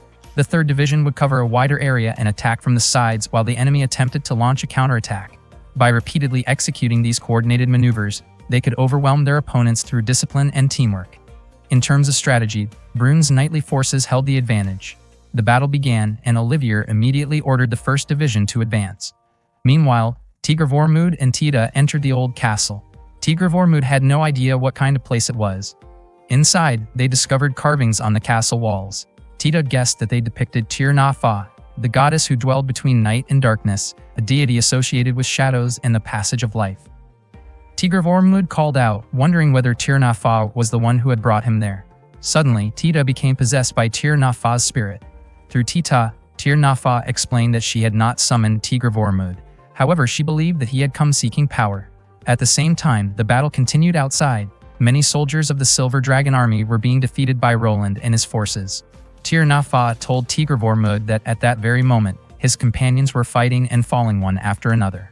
Tigre Vormud asked whether, if he truly needed power, Tir na Fa would show him the way to obtain it. Tir na Fa agreed to grant him power, but only if he could prove the strength of his determination. She instructed Tigre Vormud to draw his bow and aim at Tita as a test of his resolve and the depth of his feelings. If the Black Bough recognized and accepted his conviction, Tir na Fa promised that she would grant him greater power. Tigre Vormud then asked whether Tir na Fa would release Tita if he refused to carry out the test. Tir na Fa responded by reminding him that Tita was also someone deeply important to him. Tigr Vormund immediately drew his bow to show Tir na Fa the strength of his determination. Tir na Fa smiled and remarked that she already seemed to know what Tigr Vormund was about to do. She questioned whether he was truly certain about his decision, warning that even the slightest miscalculation could put Tita in serious danger. Tigr Vormund aimed at Tita, but he had no intention of letting her die. The arrow shot toward her chest, and at that moment all of Tita's clothing was torn apart. Tir na Fa realized that Tigr Vormund had poured an enormous amount of power into the arrow, causing it to break apart before it could strike Tita directly. Tir na Fa acknowledged that Tigr Vormund had passed her test of resolve. Tita regained consciousness and burst into tears in shock at what had happened. Tigr Vormund quickly handed over his cloak so she could cover herself. Tita continued crying uncontrollably as Tir na Fa's castle once again disappeared into the surrounding mist. Afterward, Tigr Vormund mounted his horse and headed toward the battlefield. Tir na Fa's words continued to echo in his mind. She had expressed her anticipation for the new power that Tigr Vormund would develop with his own hands. Meanwhile, the battle was still raging. Ludmila ordered her troops to fire arrows at the enemy forces trapped in the flowing water. Earlier, the Silver Dragon army had constructed a dam using piles of sandbags, redirecting the river toward the battlefield. The strategy had been discussed the previous night. Once the river flowed into the battlefield, the land would turn into a giant trench. Their goal was to lure the enemy into that area and then launch their attack. At the same time, Roland and Eleonora were engaged in battle. Eleonora deliberately moved away, and Roland quickly understood that she intended to draw him away from his troops. He continued chasing her and relentlessly launched attacks. Eleonora then used Verney and leaped high into the air.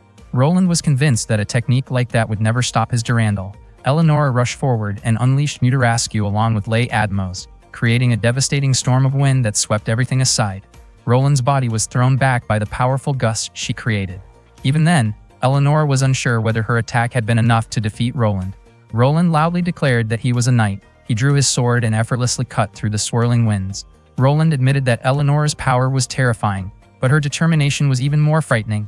He declared that he would not lose to her and steadily advanced toward Eleonora and Sophia. Eleonora appeared visibly alarmed. Suddenly, an arrow flew toward Roland. He immediately deflected it with his sword. Roland was astonished that Tigr Vormund had managed to fire an arrow from such an incredible distance. Eleonora was equally surprised to see Tigr Vormund arrive. Once Tigr Vormund reached them, Roland questioned his decision to bring Jicted's army into Brunn to protect Alsace. Tigr Vormund openly admitted that Eleonora and the Jicted forces were working under his command to defend Alsace. Eleonora emphasized that their true enemy was the noble Thénardier. Their goal was to make Thénardier answer for his wrongdoing. Once she received the compensation she had been promised, she and her army would return to their homeland. Eleonora then asked Roland whether he would join them and fight by their side. Roland refused the offer. He explained that he and the Navarre forces would only obey the commands of His Majesty the King. Because of that, he could not ignore someone considered a rebel like Tigr Vormund. Roland then raised his sword with both hands, preparing to unleash the full extent of his power. At that moment, Tigr Vormund was struck by intense pain from his injuries. Eleonora stopped him, unwilling to let him throw his life away. She insisted that he still had to survive. Just then, Roland charged directly toward Tigr Vormund. Tigr Vormund drew his bow and declared that he would protect his people. He released an arrow from his black bow. Roland proclaimed himself a knight entrusted with a sacred heirloom by His Majesty the King. He swung his sword to destroy the arrow fired by Tigr Vormund. The clash of their powers was overwhelming. The force released by Roland was so immense that it affected the surrounding area. Eleonora could hardly believe that Roland was still standing after releasing such tremendous power. However, Roland suddenly admitted defeat, explaining that he could no longer move his arms. Not long afterward, Tigr Vormund lost consciousness. The Navarre army had lost half of its forces, and the battle finally came to an end when Roland surrendered. The Silver Dragon army moved ever closer to its inevitable confrontation with Thénardier. During that time, Eleonora remained by Tigr Vormund's side, carefully watching over him while he lay unconscious. That day, the battle between the Silver Dragon army and the Navarre forces finally came to an end.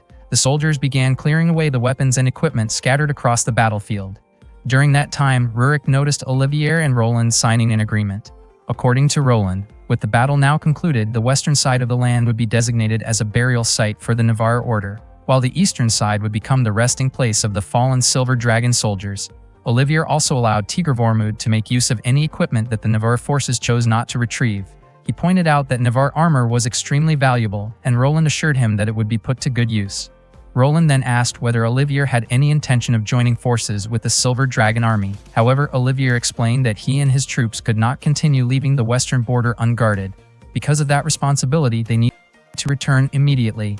Before departing, Olivier expressed his hope that the Silver Dragon army would be blessed with victory. Afterward, Roland informed Tigre Vormud and the others that he would do his best to arrange a meeting with His Majesty, the King. He intended to personally speak with the king and organize an audience between Tigre Vormud and the royal court. Tigre Vormud felt that such an attempt would be too risky, especially after what had nearly happened to Mashes during a similar effort. Roland, however, believed it was his duty as a knight to make up for his previous mistakes. At that moment, Sophia asked Limalicia why Eleonora had not arrived yet. Limalicia explained that a messenger from Regnitz had unexpectedly come to see Eleonora. Soon afterward, Roland departed to meet the King of Brunn. Meanwhile, Eleonora informed Tigre Vormud that she needed to return to Jicted for a while. She explained that she had a close friend whom she greatly admired, a war maiden named Alexandra. Everyone usually called her Sasha. Regnitz, Alexandra's territory, was currently under attack by another war maiden, and Eleonora felt obligated to help protect her. Eleonora explained that she and Alexandra had once promised to come to each other's aid whenever one of them faced danger. She also revealed that Alexandra had been suffering from a serious illness. When Eleonora visited her during the previous summer, Alexandra had already lost the ability to walk on her own. Despite her condition, Alexandra's dragonic tool had never left her side. Tigre Vormud understood the situation completely and assured Eleonora that he would manage the army during her absence. Grateful for his support, Eleonora thanked him and promptly set off on her journey. Meanwhile, Roland traveled alone to the palace in Nice. Upon arriving, he spoke with the palace guards and explained that he needed to discuss an important matter with His Majesty. Before long, he was escorted into a room. However, the door was suddenly closed behind him, leaving him trapped inside. Not long afterward, Maximilien Benusa announced that Roland was unworthy of meeting the king after failing to eliminate a rebel threat. Maximilien harshly criticized Roland, claiming that he had failed to carry out the orders entrusted to him. Soon after, Maximilien released a swarm of bees into the room. He boasted that 1,000 bees could easily bring down a lion. The swarm had been released with the intention of punishing Roland. As the situation unfolded, Roland recalled the words His Majesty had once spoken to him, encouraging him to become a knight among knights. On the same day, Eleonora, Limalicia, and their troops began their march toward Regnitz. Meanwhile, Sophia also said her farewell to Tigre Vormud. She urged him not to act recklessly and promised to return as soon as possible. After Sophia left, Rurik playfully teased Tigre Vormud for watching a woman depart with a smile on his face. Tigre Vormud then asked why Rurik had not returned home with the others. Rurik explained that winter in Brunn was much warmer than in his homeland. Ever since losing his hair, he had become especially sensitive to the cold. He also mentioned that around 1,000 soldiers had accompanied Eleonora, while many of the soldiers who admired Tigre Vormud had chosen to remain behind. Rurik hoped Tigre Vormud would make good use of their loyalty and abilities.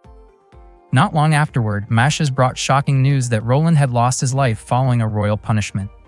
Elsewhere, Felix Aaron confronted Maximilien Benusa over Roland's death. Maximilien acknowledged Roland's strength and stated that Roland had faced his final moments with dignity. Felix then raised concerns about the western border, believing that Sachstein and Esvire would surely take advantage of the situation. Maximilien, however, argued that Felix should be more concerned about the southern border. Reports indicated that Muozinellan forces were already approaching by both sea and land routes. He even questioned whether Felix's territory was prepared for what might come next. Felix was deeply frustrated by Maximilien's remarks. The kingdom of Muozinellan was the nation located closest to Brunn. It was infamous for maintaining one of the harshest systems of slavery in the world. The kingdom had a long history of seizing territories and exploiting vulnerable regions whenever opportunities arose. Throughout the years, it had repeatedly been associated with destructive campaigns and widespread acts of oppression. Their targets often changed according to circumstances, and at that moment, Brunn appeared to be an ideal target for their ambitions. The Muozinellan force approaching numbered 20,000 soldiers. To face them, Thénardier organized his army and marched south with 7,000 troops. The Thénardier forces intended to lure the enemy deeper into their territory before eliminating them.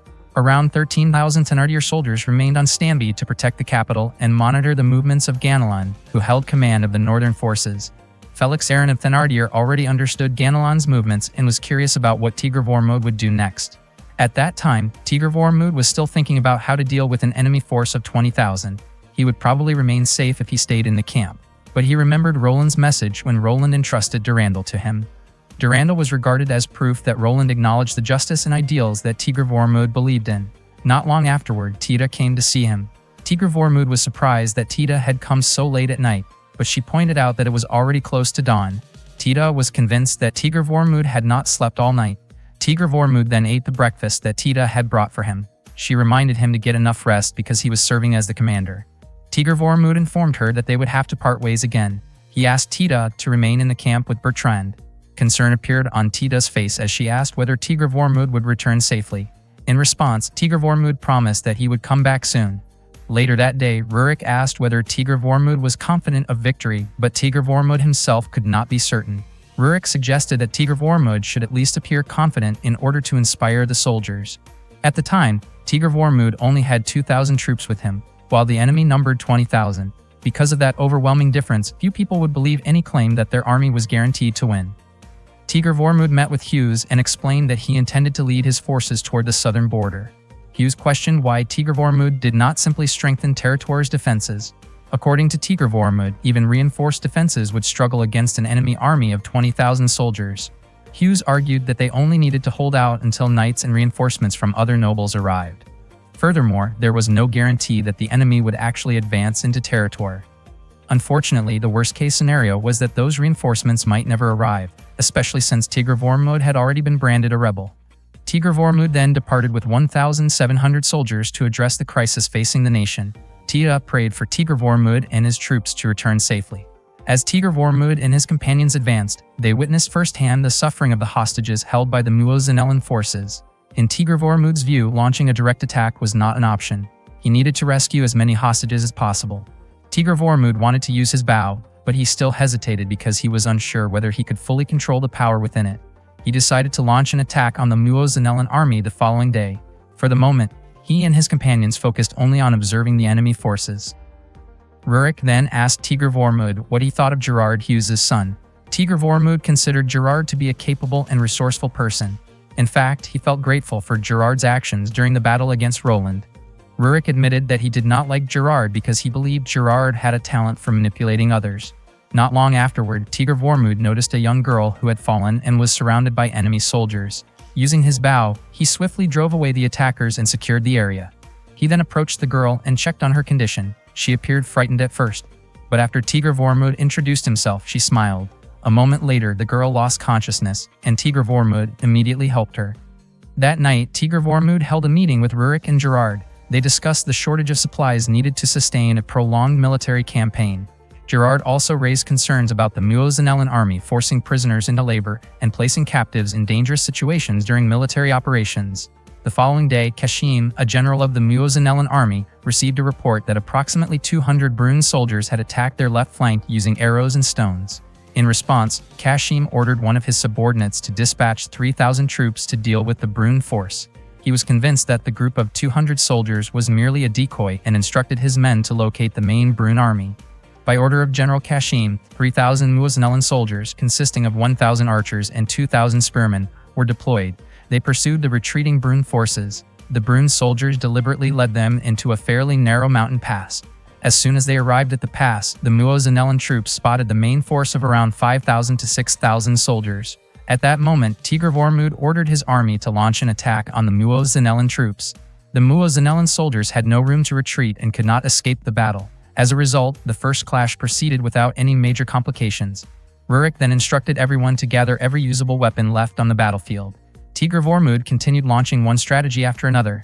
His goal was to gradually wear down the Muozanellan forces and reduce their numbers. After repeating his surprise attacks several times, Tigr Vormud succeeded in reducing the enemy force from 20,000 soldiers to 18,000. However, Kashim responded by using hostages as bait to lure the Brune army out of hiding. After carrying out his plan, the Muozanellan forces dispatched 3,000 soldiers to attack and pin down the enemy while the main force remained behind. Kashim felt confident because he greatly outnumbered Tigr Vormud's army.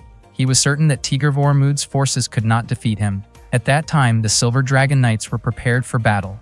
Though they numbered only 600 soldiers, Kashim could hardly believe that an archer like Tigr Vormud was actually the commander of the Brune army. He was convinced that the force standing before him was merely a decoy. Tigr Vormud demanded that the Muozanellan army put an end to its cruelty. Just as the battle was about to begin, reinforcements suddenly arrived. The Muozanellan soldiers were shocked to discover that the reinforcements came from Jiktid. Once the battle started, both armies immediately clashed. Even then, Kashim remained convinced that the enemy's tactics were nothing more than cheap tricks that could never defeat his forces. Without hesitation, Tigr Vormud released an arrow toward Kashim. Kashim considered the attempt absurd because the distance between them was more than 300 alsans. However, to everyone's surprise, the arrow flew straight toward its target and struck Kashim in the head, causing him to collapse instantly. The moment the Muozinellan soldiers learned that their commander had fallen, they immediately fled the battlefield. Tigr Vormud ordered his troops not to allow a single enemy soldier to escape. Rurik could hardly believe how smoothly the battle had gone. According to Tigr Vormud, their success was largely due to the enemy's carelessness. That was why the Muozinellan army had positioned its main force at the front. Rurik was certain that the Muozinellan soldiers had never imagined that a Brune archer could accurately hit a target from over 300 alsans away. After the battle, one of the former hostages angrily confronted Tigr Vormud for not revealing himself sooner, believing that it might have prevented some of the hostage casualties. Tigr Vormud sincerely apologized. All of the captives were then released. A young girl thanked Tigr Vormud for saving the townspeople and for avenging her father. Although she understood the concerns expressed by the former hostage, she still wanted to express her gratitude. Tigr Vormud humbly thanked her in return. Jared witnessed just how humble Tigr Vormud truly was. During the campaign, the Muozinellan army lost a total of 5,000 soldiers, while nearly a quarter of their forces fell into the Agnes ravine. That night, Tigr Vormud and the others rested. Jared reported that 1,503 soldiers had survived, while 462 had been wounded. The 2,000 rescued hostages would be escorted to Territor. Not long afterward, Rurik arrived and called everyone to a meeting. He revealed that the Muozinellan army they had fought was merely an advance force. He had obtained this information from one of the Muozinellan prisoners. The enemy's main army was estimated to number around 30,000 soldiers. If the troops who had escaped earlier rejoined them, their total strength could reach 40,000. Tigr Vormud believed that the enemy forces would be exhausted after enduring repeated attacks. The following day, Tigr Vormud and his soldiers escorted the civilians toward Territor. At the same time, another Muozinellan force of roughly 3,000 to 4,000 soldiers was advancing in their direction. Rurik believed that the enemy's strategy appeared far more organized than before. Tigr Vormud instructed Rurik to oversee the civilian convoy while he and a portion of the archers moved ahead to confront the Muozinellan army. Tigr Vormud felt fortunate that they still had enough open space to make effective use of their bows. Tigr Vormud and the archers unleashed a volley of arrows, but the attack failed to slow the Muozinellan advance. Suddenly, additional enemy reinforcements appeared. They were led by the ruler of Olmutz, the Snow Princess and mistress of the icy storms, Ludmila. Upon arriving on the battlefield, Ludmila greeted Tigr Vormud with a smile. One day in the past, Ludmila and Eleonora were about to face off against each other when Alexandra suddenly arrived and asked what they were doing. Naturally, both Eleonora and Ludmila immediately blamed one another. Alexandra then offered to become their opponent. She challenged them to attack her together. If either of them could land even a small scratch on her, she would grant whatever they wished for an entire day. However, if they failed, they would have to make peace with each other. Upon hearing the challenge, Eleonora and Ludmila immediately rushed toward Alexandra. However, both of them were swiftly defeated by her. Alexandra advised them to strengthen their resolve when using their dragonic vessels and to use those powers to help others rather than fight over trivial matters. Afterward, she instructed them to reconcile. With no other choice, Eleonora and Ludmila shook hands. On that day, Eleonora and Limalicia paid a visit to Alexandra. Alexandra welcomed them with a smile. Eleonora asked who had dared to step into Alexandra's territory. Alexandra explained that it was Elizaveta, the Thunderstorm Princess. Eleonora then asked why Elizaveta had mobilized her forces. Alexandra began recounting the events. During midsummer, she and Elizaveta had been working together on a mission to drive pirates away from their waters. Alexandra admitted that she had tried not to provoke Elizaveta when Elizaveta became dissatisfied with her.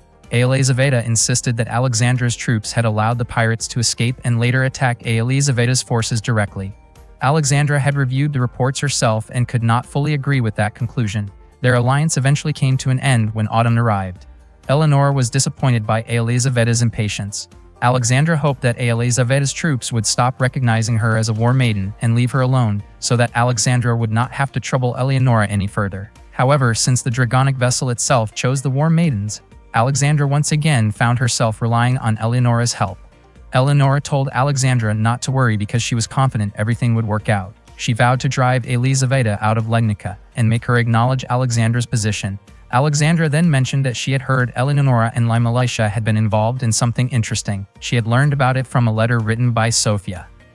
Eleonora admitted that she had met an awkward young man who struggled to handle things on his own. She felt it would be a waste to leave him behind, so she decided to help him. Lai Militia quickly pointed out that more often than not, it was Tigr Vormund who ended up helping Eleonora. In response, Eleonora brought up an incident involving Lai Militia that Tigr Vormund had once helped with. Lai Militia was caught off guard by the remark. Alexandra commented that Eleonora seemed to like Tigr Vormund quite a lot. Eleonora replied that Tigr Vormund was an interesting person and that if Alexandra ever spoke with him, she would surely find him interesting as well. Eleonora even planned to bring Tigr Vormund to meet Alexandra someday and jokingly said she would be willing to let Alexandra spend time with him. Alexandra responded that she would need to stay alive long enough to meet Tigr Vormund herself. Meanwhile, Curies received a report from one of his subordinates who had escaped from the battlefield. The subordinate reported that the enemy forces had been supported by troops from Jiktid. Curies had already heard rumors that one of Brün's nobles had allied himself with someone from Jiktid. The fact that thousands of soldiers had been deployed made him even more curious about the reason behind it. Curies ordered a messenger to gather more information. He wanted to find out whether the War Maiden was truly as beautiful as people claimed. If the stories proved true, he joked that he might consider offering his support. Otherwise, they would simply return empty-handed. That night, Ludmila went to see Tigr Vormund. She brought up the way he had thanked her previously. According to Ludmila, words of gratitude like that could sometimes encourage people to expect unreasonable favors in return. Tigr Vormund asked why she had come. Ludmila replied that Tigr Vormund surely wanted her assistance since she commanded 4,000 soldiers. She understood the difficult situation he was facing. But in her opinion, Tigr Vormund was asking for too much. She also believed she had identified one of his weaknesses and was reluctant to fight alongside someone she considered overly naive. Tigr Vormund then earnestly appealed to Ludmila. He admitted that he could not promise her any grand reward, but if she was willing to wait until the battle was over, he would certainly find a way to repay her. Ludmila told Tigr Vormund to raise his head. She confessed that she still could not decide whether he was simply innocent or foolish.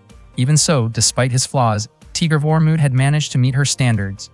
Before that, Ludmila asked Tigr Vormund to reveal the secret behind how he had destroyed the gate of her castle in the Tatra Mountains. She explained that the ancient gate had been constructed with 3 layers of the finest noble steel, with Phonak fibers woven between them.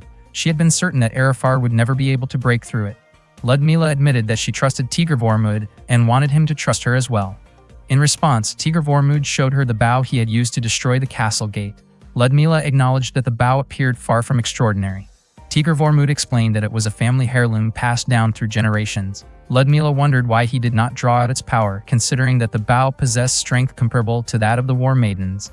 Tigr Vormund admitted that he still did not fully understand the bow's abilities, and there were times when he could not sense anything unusual from it at all.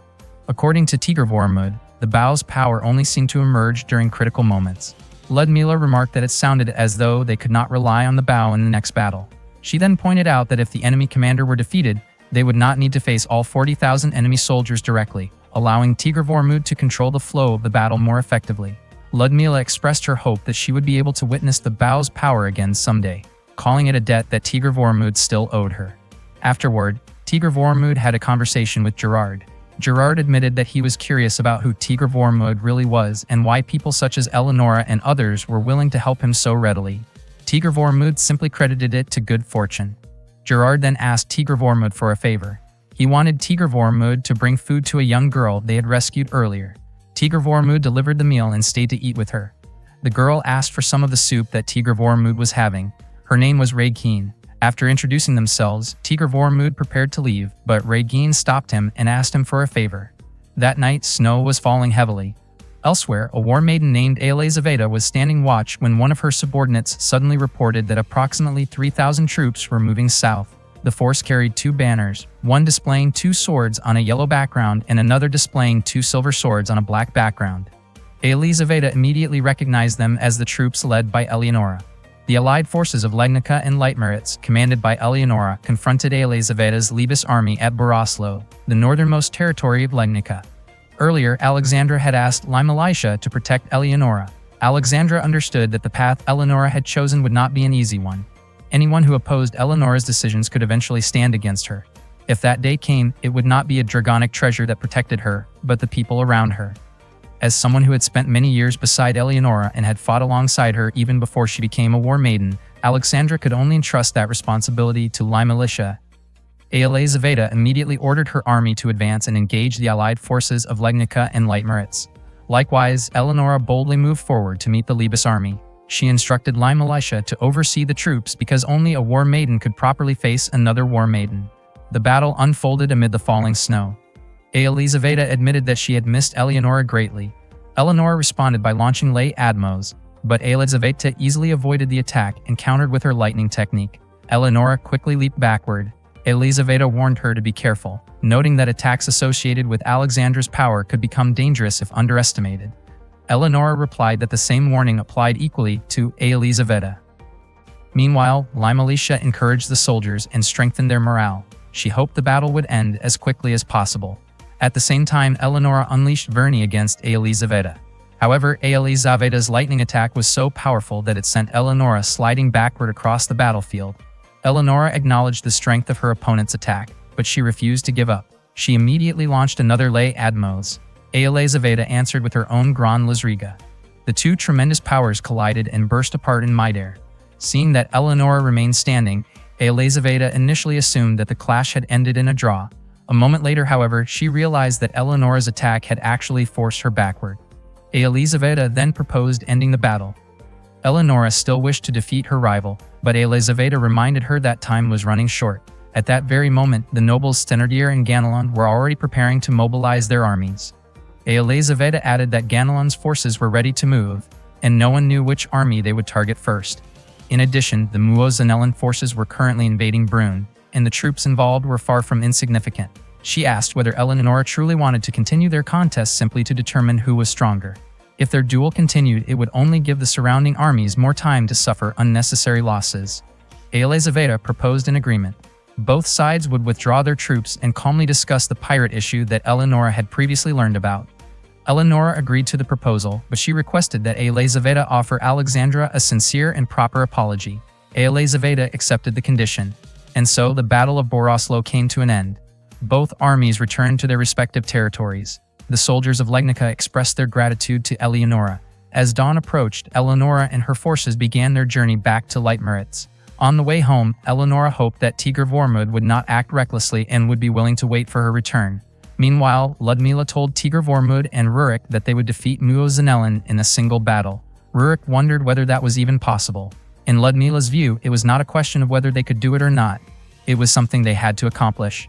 She understood that Tigr Vormund was probably exhausted at the time, but she reminded him to stay focused on discussing their strategy. Ludmila was convinced that the Silver Dragon troops would not be able to endure more than one major battle. Tigr Vormund asked whether she had any additional plans. According to Ludmila, just as Tigr Vormund had done before when facing enemies with far greater numbers, they needed to target either the enemy's supplies or its commander first. However, attacking the supplies was impossible at the moment because their forces would likely be overwhelmed before they could even break through the enemy defenses. Rurik asked if that meant it was Tigr Vormund's chance to demonstrate his abilities. Ludmila advised him to be especially careful of the enemy commander. She explained that the commander was Curies, known as Barbaros, the brother of the king of Muozanellan. Tigr Vormund was unfamiliar with that information, and Ludmila found it surprising, wondering whether Eleonora had never taught him about such matters. Ludmila then recounted how Sachstain had once dispatched 1,000 warships to attack Muozanellan. Curies had responded with only 200 ships, yet he returned victorious. The feat had left even Sachstain deeply shaken, and Curies earned the nickname the Red Beard, or Barbarossa in the Sachstain language. Because of that, Tigr Vormund would have to overcome Curies, and Ludmila shared a battle strategy with him. Tigr Vormund believed the plan could help him secure victory, but the risks were extremely high. He asked why Ludmila was helping him so much. Ludmila replied that she was certain Tigr Vormund would repay her support in the best possible way. She also hoped he would impress her with his archery skills, something she had been eagerly looking forward to seeing. Meanwhile, having learned from the fate of the first force previously sent by Muozanellan, the army advanced across Agnes in a large formation. The 40,000 soldiers no longer moved as a single unit. Instead, they were divided into 7 groups that maintained distance from one another. With such a formation, they could respond more effectively to surprise attacks. It was a strategy designed by Curies. That night, the messenger Curies had sent to the Juktid forces returned with a response. The message stated that the Juktid army was present in Brünn because the Kingdom of Brünn had requested assistance in protecting its territory. Unlike Muozanellan's forces, they were not occupying foreign lands for their own gain. The Juktid army had no interest in cooperating with Curies, and they warned that they would respond if he interfered with them. Curies realized that the War Maiden viewed him as someone who had invaded lands at will. He did not deny the accusation because it was true. Even so, he believed the Shtid forces should not have challenged him. One of Ludmila's subordinates then reported that the enemy army had established positions on 2 hills to the west. Approximately 2,000 soldiers were stationed to the north, and it appeared that they had brought along the hostages captured earlier by the advance forces. Curies declared that he could not ignore a direct challenge from the war-maiden Ludmila. Tigr-Vormund remained confident that he could defeat Curies' army. As the day approached noon and snow began to fall, the Battle of Ormia was about to begin. That day, the Muozanellan forces gathered before Curies. One of Curies' subordinates reported that their army had already been anticipated by the enemy. The opposing force was carrying 4 banners, including the banners of Bayard and Zimitra, a crescent moon banner, and a spear banner. The enemy had also prepared barricades across the hills and trenches. In addition, rows of spearmen had been arranged in a formation that resembled a temporary fortress.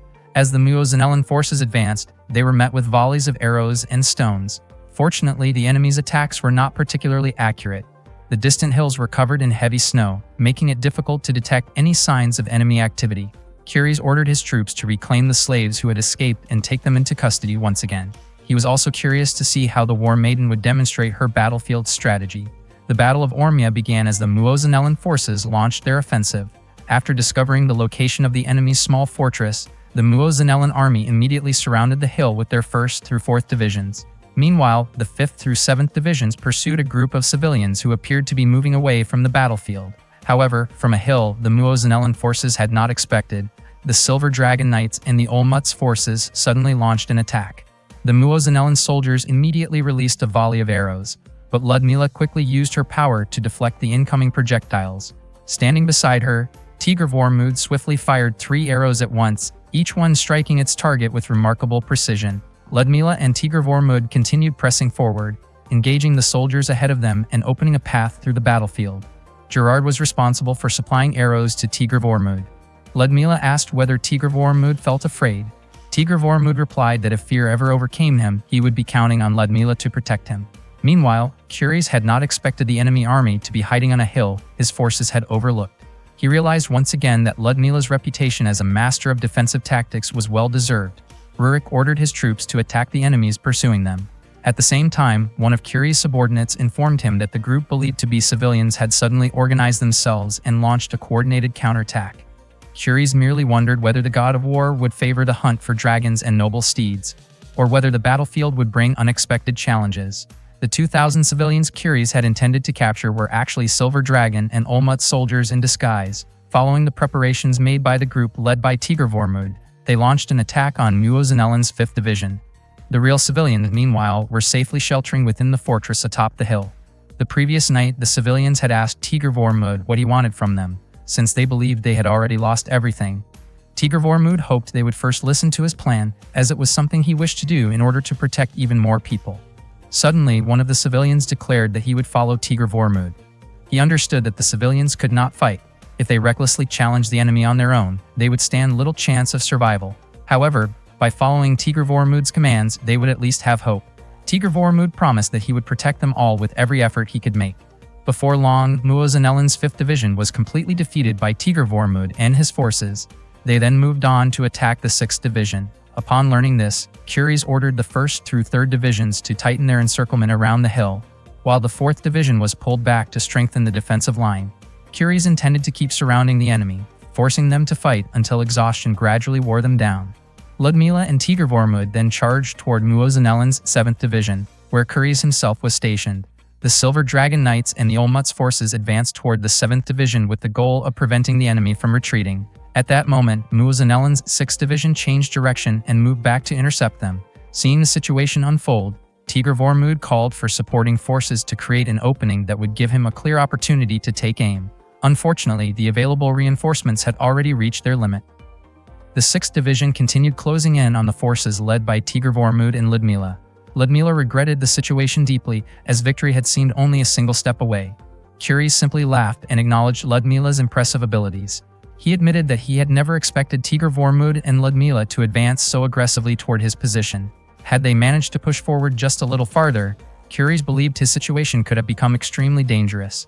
Curies then ordered the 6th and 7th Divisions to spread out and surround the Silver Dragon forces. He also instructed them to increase their distance from the fighting until they were positioned far beyond the effective range of Tigr-Vormund's arrows.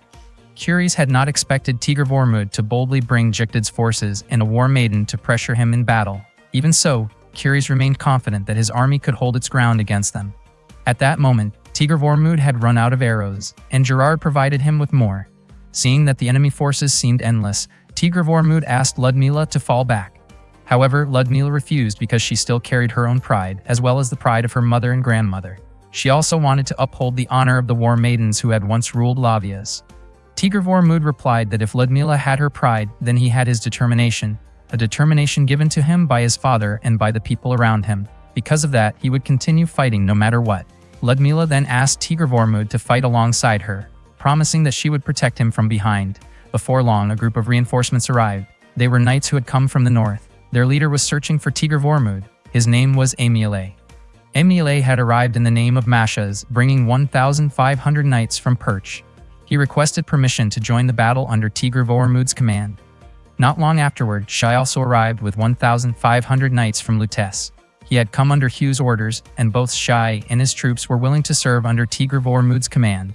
In addition, Auguste of the Calvados Knights arrived with 2,000 of his own men and declared that they would fight alongside Tigr Vormund. Tigr Vormund was surprised that Auguste had come to support him. Soon after, Emile's and Auguste's forces moved quickly to eliminate the remaining Muozinellan soldiers still standing on the battlefield. Auguste asked whether Tigr Vormund still remembered him. Auguste had once served the Vorn family.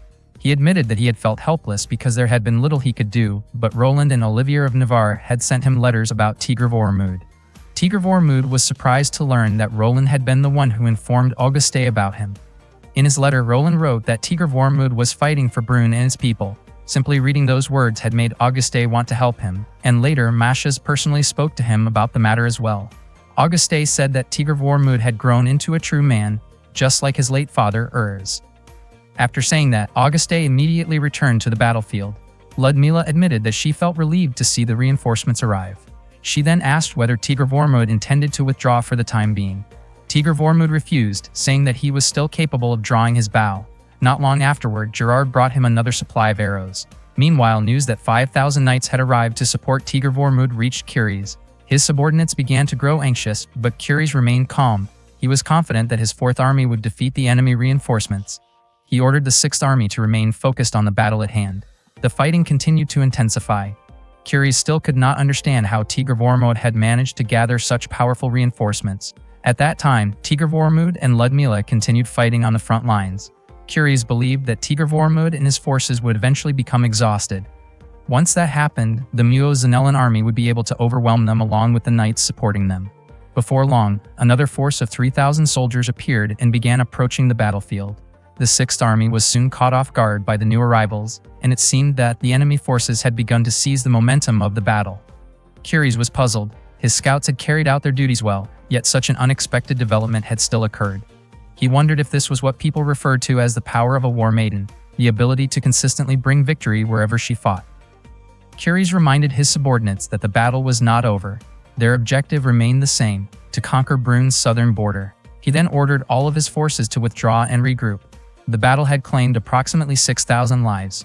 That night, Curies carefully considered what strategy he should adopt next. He had lost nearly 30% of both his vanguard troops and his main army. He was still waiting for information from the scouts he had dispatched. Not long afterward, one of his informants arrived with troubling news. The force sent to conquer the southern Strait of Brune had been completely defeated by Thénardier's army.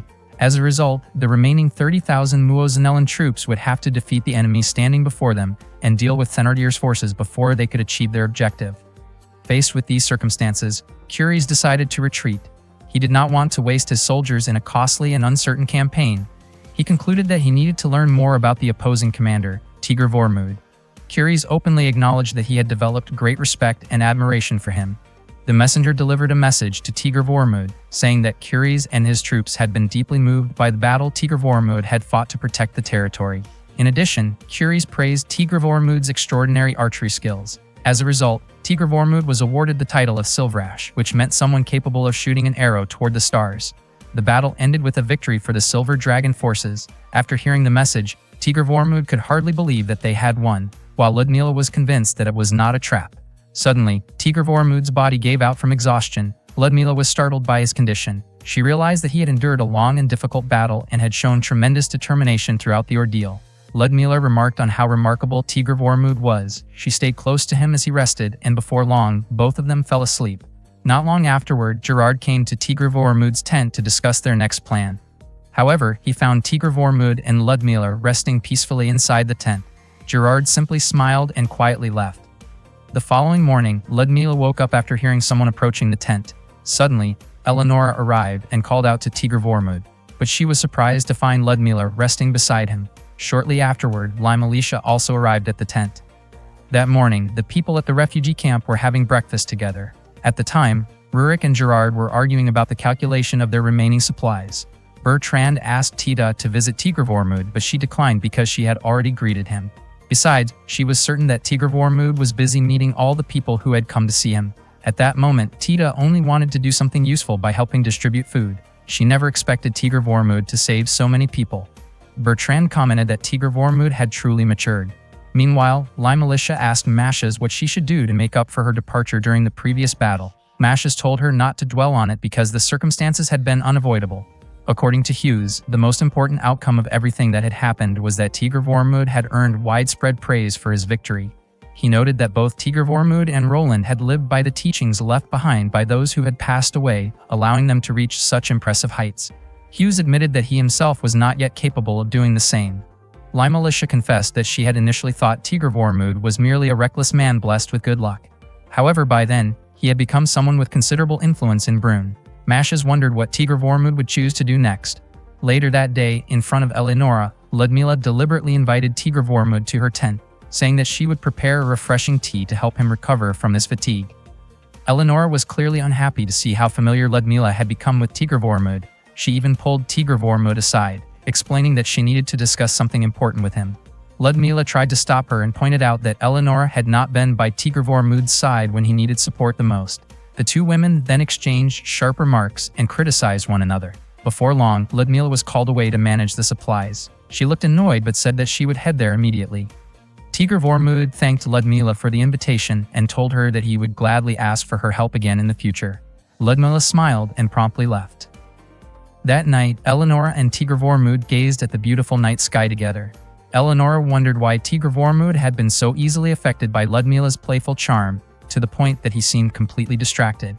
She pointed out that Ludmila had stood beside Tigr Vormud and fought against Muozinelen.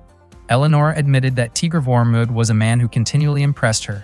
Tigr Vormud apologized for the many soldiers from Eleonora's army who had fallen during the battle. Eleonora smiled and invited him to lie down beside her as they looked up at the night sky. She gently held Tigr Vormud's hand and asked whether he regretted any of the battles he had fought up to that moment. Eleonora then suggested that they offer a prayer for those who had lost their lives. Tigr Vormud agreed, and Eleonora thanked him. Their eyes met as they sat together, their hands still joined. The atmosphere that night was warm, heartfelt, and filled with a quiet sense of affection.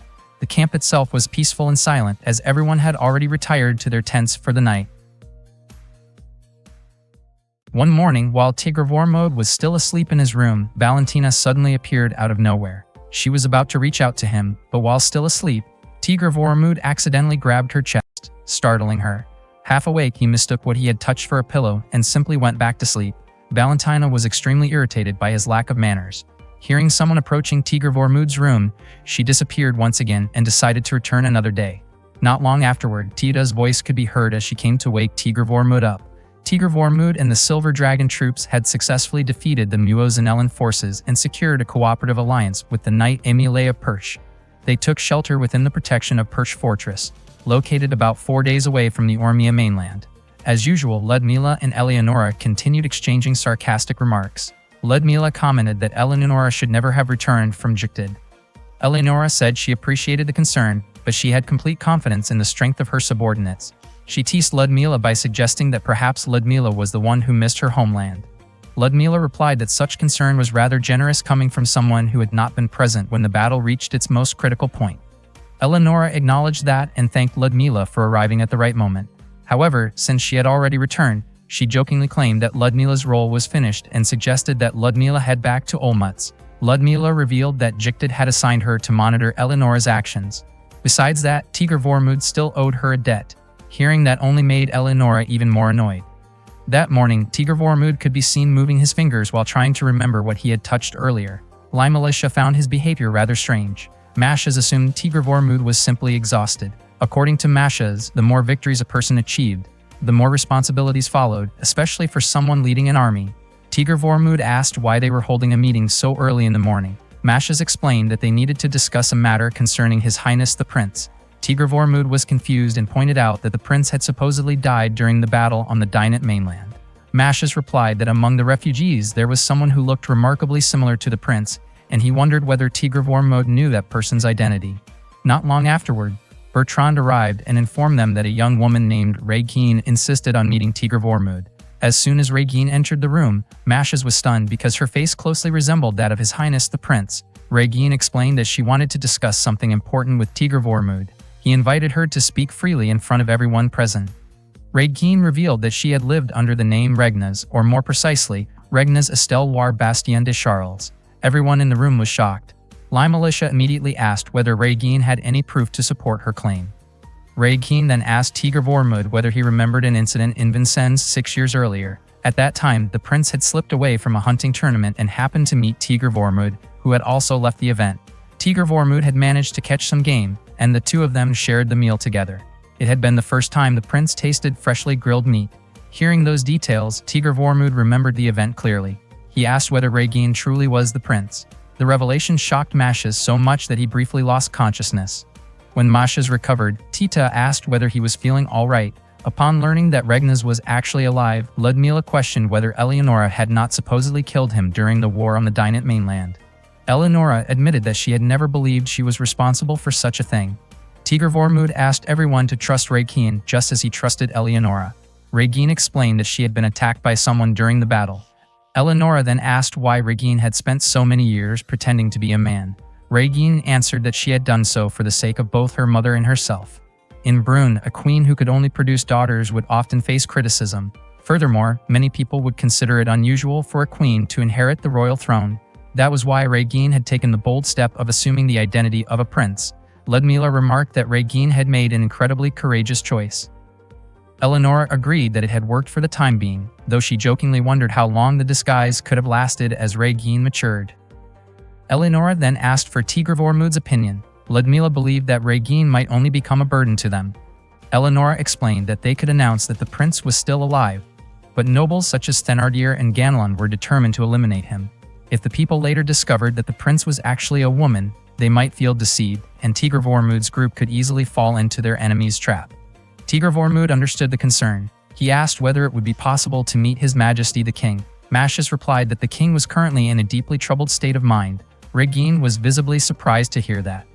Tigr Vormud then asked why Regine had chosen to reveal the truth to him and place her trust in him. Regine explained that it was because Tigr Vormud had never shown any hidden agenda. Even after being branded a rebel, he had continued helping ordinary people. He had also treated Regine kindly and fulfilled one of her personal requests. Curious, Eleonora asked what kind of request Regine meant. Blushing, Regine explained that some time ago she had asked Tigr Vormud to help her while she was feeling unwell and needed assistance. She had made that request after they shared dinner together in a tent. Eleonora was surprised that Regine had trusted someone she barely knew to such an extent. She commented that placing such trust in another person could have led to serious problems if that trust had been misplaced. Eleonora asked whether Regine intended to leave without addressing the matter. Regine realized that she had been acting cowardly, but at that moment, she could not think of any other option. Tigr Vormud then asked whether she could prove that she truly was the noble prince of Brune. In response, Regine brought up Lutetia, the capital of Artesium. Beneath it was a locked door that could only be opened by members of the royal family, a fact that was also known to Pierre, the prime minister. After hearing that, Tigr Vormud immediately decided to take Regine to Artesium. Meanwhile, Felix Aaron was preparing the dragons to defeat Tigr Vormud and the War Maidens. The chains attached to the dragons were designed to allow them to neutralize the powers of the War Maidens. Elsewhere, Maximilien Benusa of Ganelon was considering how to deal with the current situation. He knew about Thénardier's dragons, which had thrown his soldiers into disarray. In addition, the Black Bough had been discovered. Roland, the wielder of Durandal, had lost his life and the king's condition was steadily improving. He had also learned that Tigr Vormud was heading to Artesium to verify Regine's claim. Maximilien Benusa was convinced that Felix Aaron would attempt to stop Tigr Vormud. He planned to prepare a final surprise for whoever arrived in Artesium first, and he intended to arrange it from beneath the city. At that time, Ganelon's forces had been wiped out after being overwhelmed by Thénardier's dragons. At the same time, Felix Aaron received information from Steed regarding Tigr Vormud's and Raid Keen's army moving toward Artesium. Felix Aaron intended to eliminate both Raid Keen and Tigr Vormud from the conflict. Meanwhile, King Victor sent Sofia to instruct Eleonora to withdraw from the war. He specifically chose Sofia because she had previously visited Brünn. Sofia accepted the order and departed immediately. She had not expected that King Victor had already begun considering a way to bring the war to an end. Not long afterward, Sofia encountered Valentina. It had been a very long time since the two had seen each other. Sofia wondered why Valentina had come. Valentina explained that being confined within her own territory had left her eager for information, while the capital had become so crowded that it exhausted her. Shortly afterward, Valentina left and continued on her way. That day, Artesium was engulfed in flames and people rushed to find safety. It turned out that Maximilian Benusa had deliberately set fire to his own territory before disappearing. Meanwhile, Felix Aaron moved north after defeating Ganelon's forces. Even so, Tigr Vormud's objective remained unchanged, and he continued his urgent march toward Artesium, determined to obtain solid proof regarding Raid Keen's identity. The Silver Dragon forces advanced toward the capital. They eventually encountered Thénardier's army on the plains of Villacrescence. At that time, the Silver Dragon army numbered 20,000 soldiers, while Thénardier's army consisted of 24,000. The battle soon began. As the two main forces clashed, Eleonora and Ludmila worked together to strike Thénardier's left flank and move closer to the dragons. Eleonora used the power of Ley Admos, while Ludmila unleashed Cielo Zincafa. Those abilities were intended to freeze and shatter the dragons, but unfortunately the attacks seemed ineffective. From a distance, Felix Aaron carefully observed the battle. While the two war maidens were occupied with the dragons, he planned to seize the opportunity to surround Tigr Vormud and Raid Keen with 6,000 soldiers. Eleonora leaped into the air and attacked a dragon using the power of Ley Admos, but the strike once again had little effect. She then drew her arrow full, yet the dragon's scales were so tough that the weapon could not break through them. Next, Ludmila used Cielo Zamkafa in an attempt to freeze the dragon, but her attack could not penetrate the creature's protective barrier. The dragon then unleashed a stream of fire toward Ludmila. Reacting quickly, Eleonora pulled her companion away from danger. As a result, Eleonora suffered burns on her back, and Ludmila immediately used her powers to cool the injury. The dragon launched another burst of fire toward them. Fortunately, Ludmila quickly created a wall of ice that shielded them from harm. Meanwhile, Tigr Vormud encouraged his soldiers to continue standing firm against the enemy before them. He repeatedly fired arrows toward opposing forces, while Rurik struggled to defend himself against enemy attacks. When the sun reached its highest point, both armies agreed to pause and temporarily withdraw from the battlefield. Tigr Vormud then held a meeting with his allies. Eleonora explained that the chains attached to the dragons had likely been created to neutralize the dragonic magic used by the War Maidens. Just as Roland's Durandal possessed special properties, she believed that there must be a type of steel in the world capable of resisting dragon magic. Although the dragons could repel dragonic spells and were formidable opponents, Eleonora insisted that they were not enemies beyond the abilities of herself and Ludmila. Because of that, Eleonora and Ludmila resolved to continue confronting the dragons, while Tigr Vormud focused on dealing with Thénardier's army. Tigr Vormud's face showed clear concern, but Ludmila reassured him that there was no need to worry about the two of them. She firmly believed that dragons could be overcome by war maidens such as herself and Eleonora. Afterward, both women quickly returned to the battlefield. Limelisha then reported the current situation to Tigr Vormud. Meanwhile, Steed had doubts about the enemy's main force, noticing that many of them were not fully equipped in uniform. He also told Felix Aaron that the Silver Dragon army's main force appeared to be nothing more than a decoy because he was convinced that the Silver Dragon troops would not simply run out of weapons. It seemed that the Silver Dragon army intended to engage in close-range combat, which would create more distance between the battlefield and the dragons. Felix Aaron instructed his troops to stay with the original plan. Soon after, the battle resumed. Tigr Vormud ordered the Silver Dragon army's main force to withdraw. Following that, Eleonora and Ludmila prepared to move forward and confront the dragons. Both of them hoped that Tigr Vormud and his troops would succeed in their mission. They quickly got ready to face the dragons that were steadily approaching. It turned out that the main force had withdrawn in order to put on their battle uniforms and fully equip themselves with weapons. Tigr Vormud hoped that Mascias and the Silver Dragon soldiers would make it through the battle safely. Mascias entrusted Limelisha with keeping an eye on Tigr Vormud so that he would not take unnecessary risks. Bertrand also reminded Gerard to carry as many arrows as possible. The Silver Dragon army's main force, which had initially pretended to retreat, was now fully armed. They immediately joined the troops on both the right and left flanks. In the center, the two war maidens stood against the dragons, creating a formation that turned the conflict into an all-out battle. Tigr Vormund ordered his forces to use stone-throwing weapons, and the tactic proved effective in knocking down several enemy soldiers. After that, he launched a barrage of arrows from above, targeting the opposing forces. Rurik, Mashas, and the other Silver Dragon soldiers then raised their swords and advanced against the enemy troops who were attempting to withdraw from the battlefield. Meanwhile, Eleonora drove Arafar into the fire dragon. When the dragon unleashed a stream of flames, she swiftly moved toward the front of the two-headed dragon, causing the attack to strike its fellow creature instead. Ludmila advanced and attacked the fire dragon from both below and above. Moments later, the fire dragon collapsed. Eleonora then attempted to attack the two-headed dragon, but the impact of the clash sent her back to the ground. Ludmila tried to hold back the dragon's heads, only to realize how incredibly resilient the creature was. Eleonora then shared Arafar's power with Ludmila, and together they returned to the same strategy. They leaped into the air, with Ludmila summoning a storm of sharp ice shards. At the same time, Eleonora descended from above and struck the dragon's back with Arafar before unleashing Lay Admos. The combined attack overwhelmed the creature, and it soon fell after being struck from all directions. After defeating the dragons, Eleonora and Ludmila were completely exhausted. Even so, Eleonora believed that the battle was now firmly under their control. All that remained was to wait for Tigr Vormund and his forces to secure the final victory.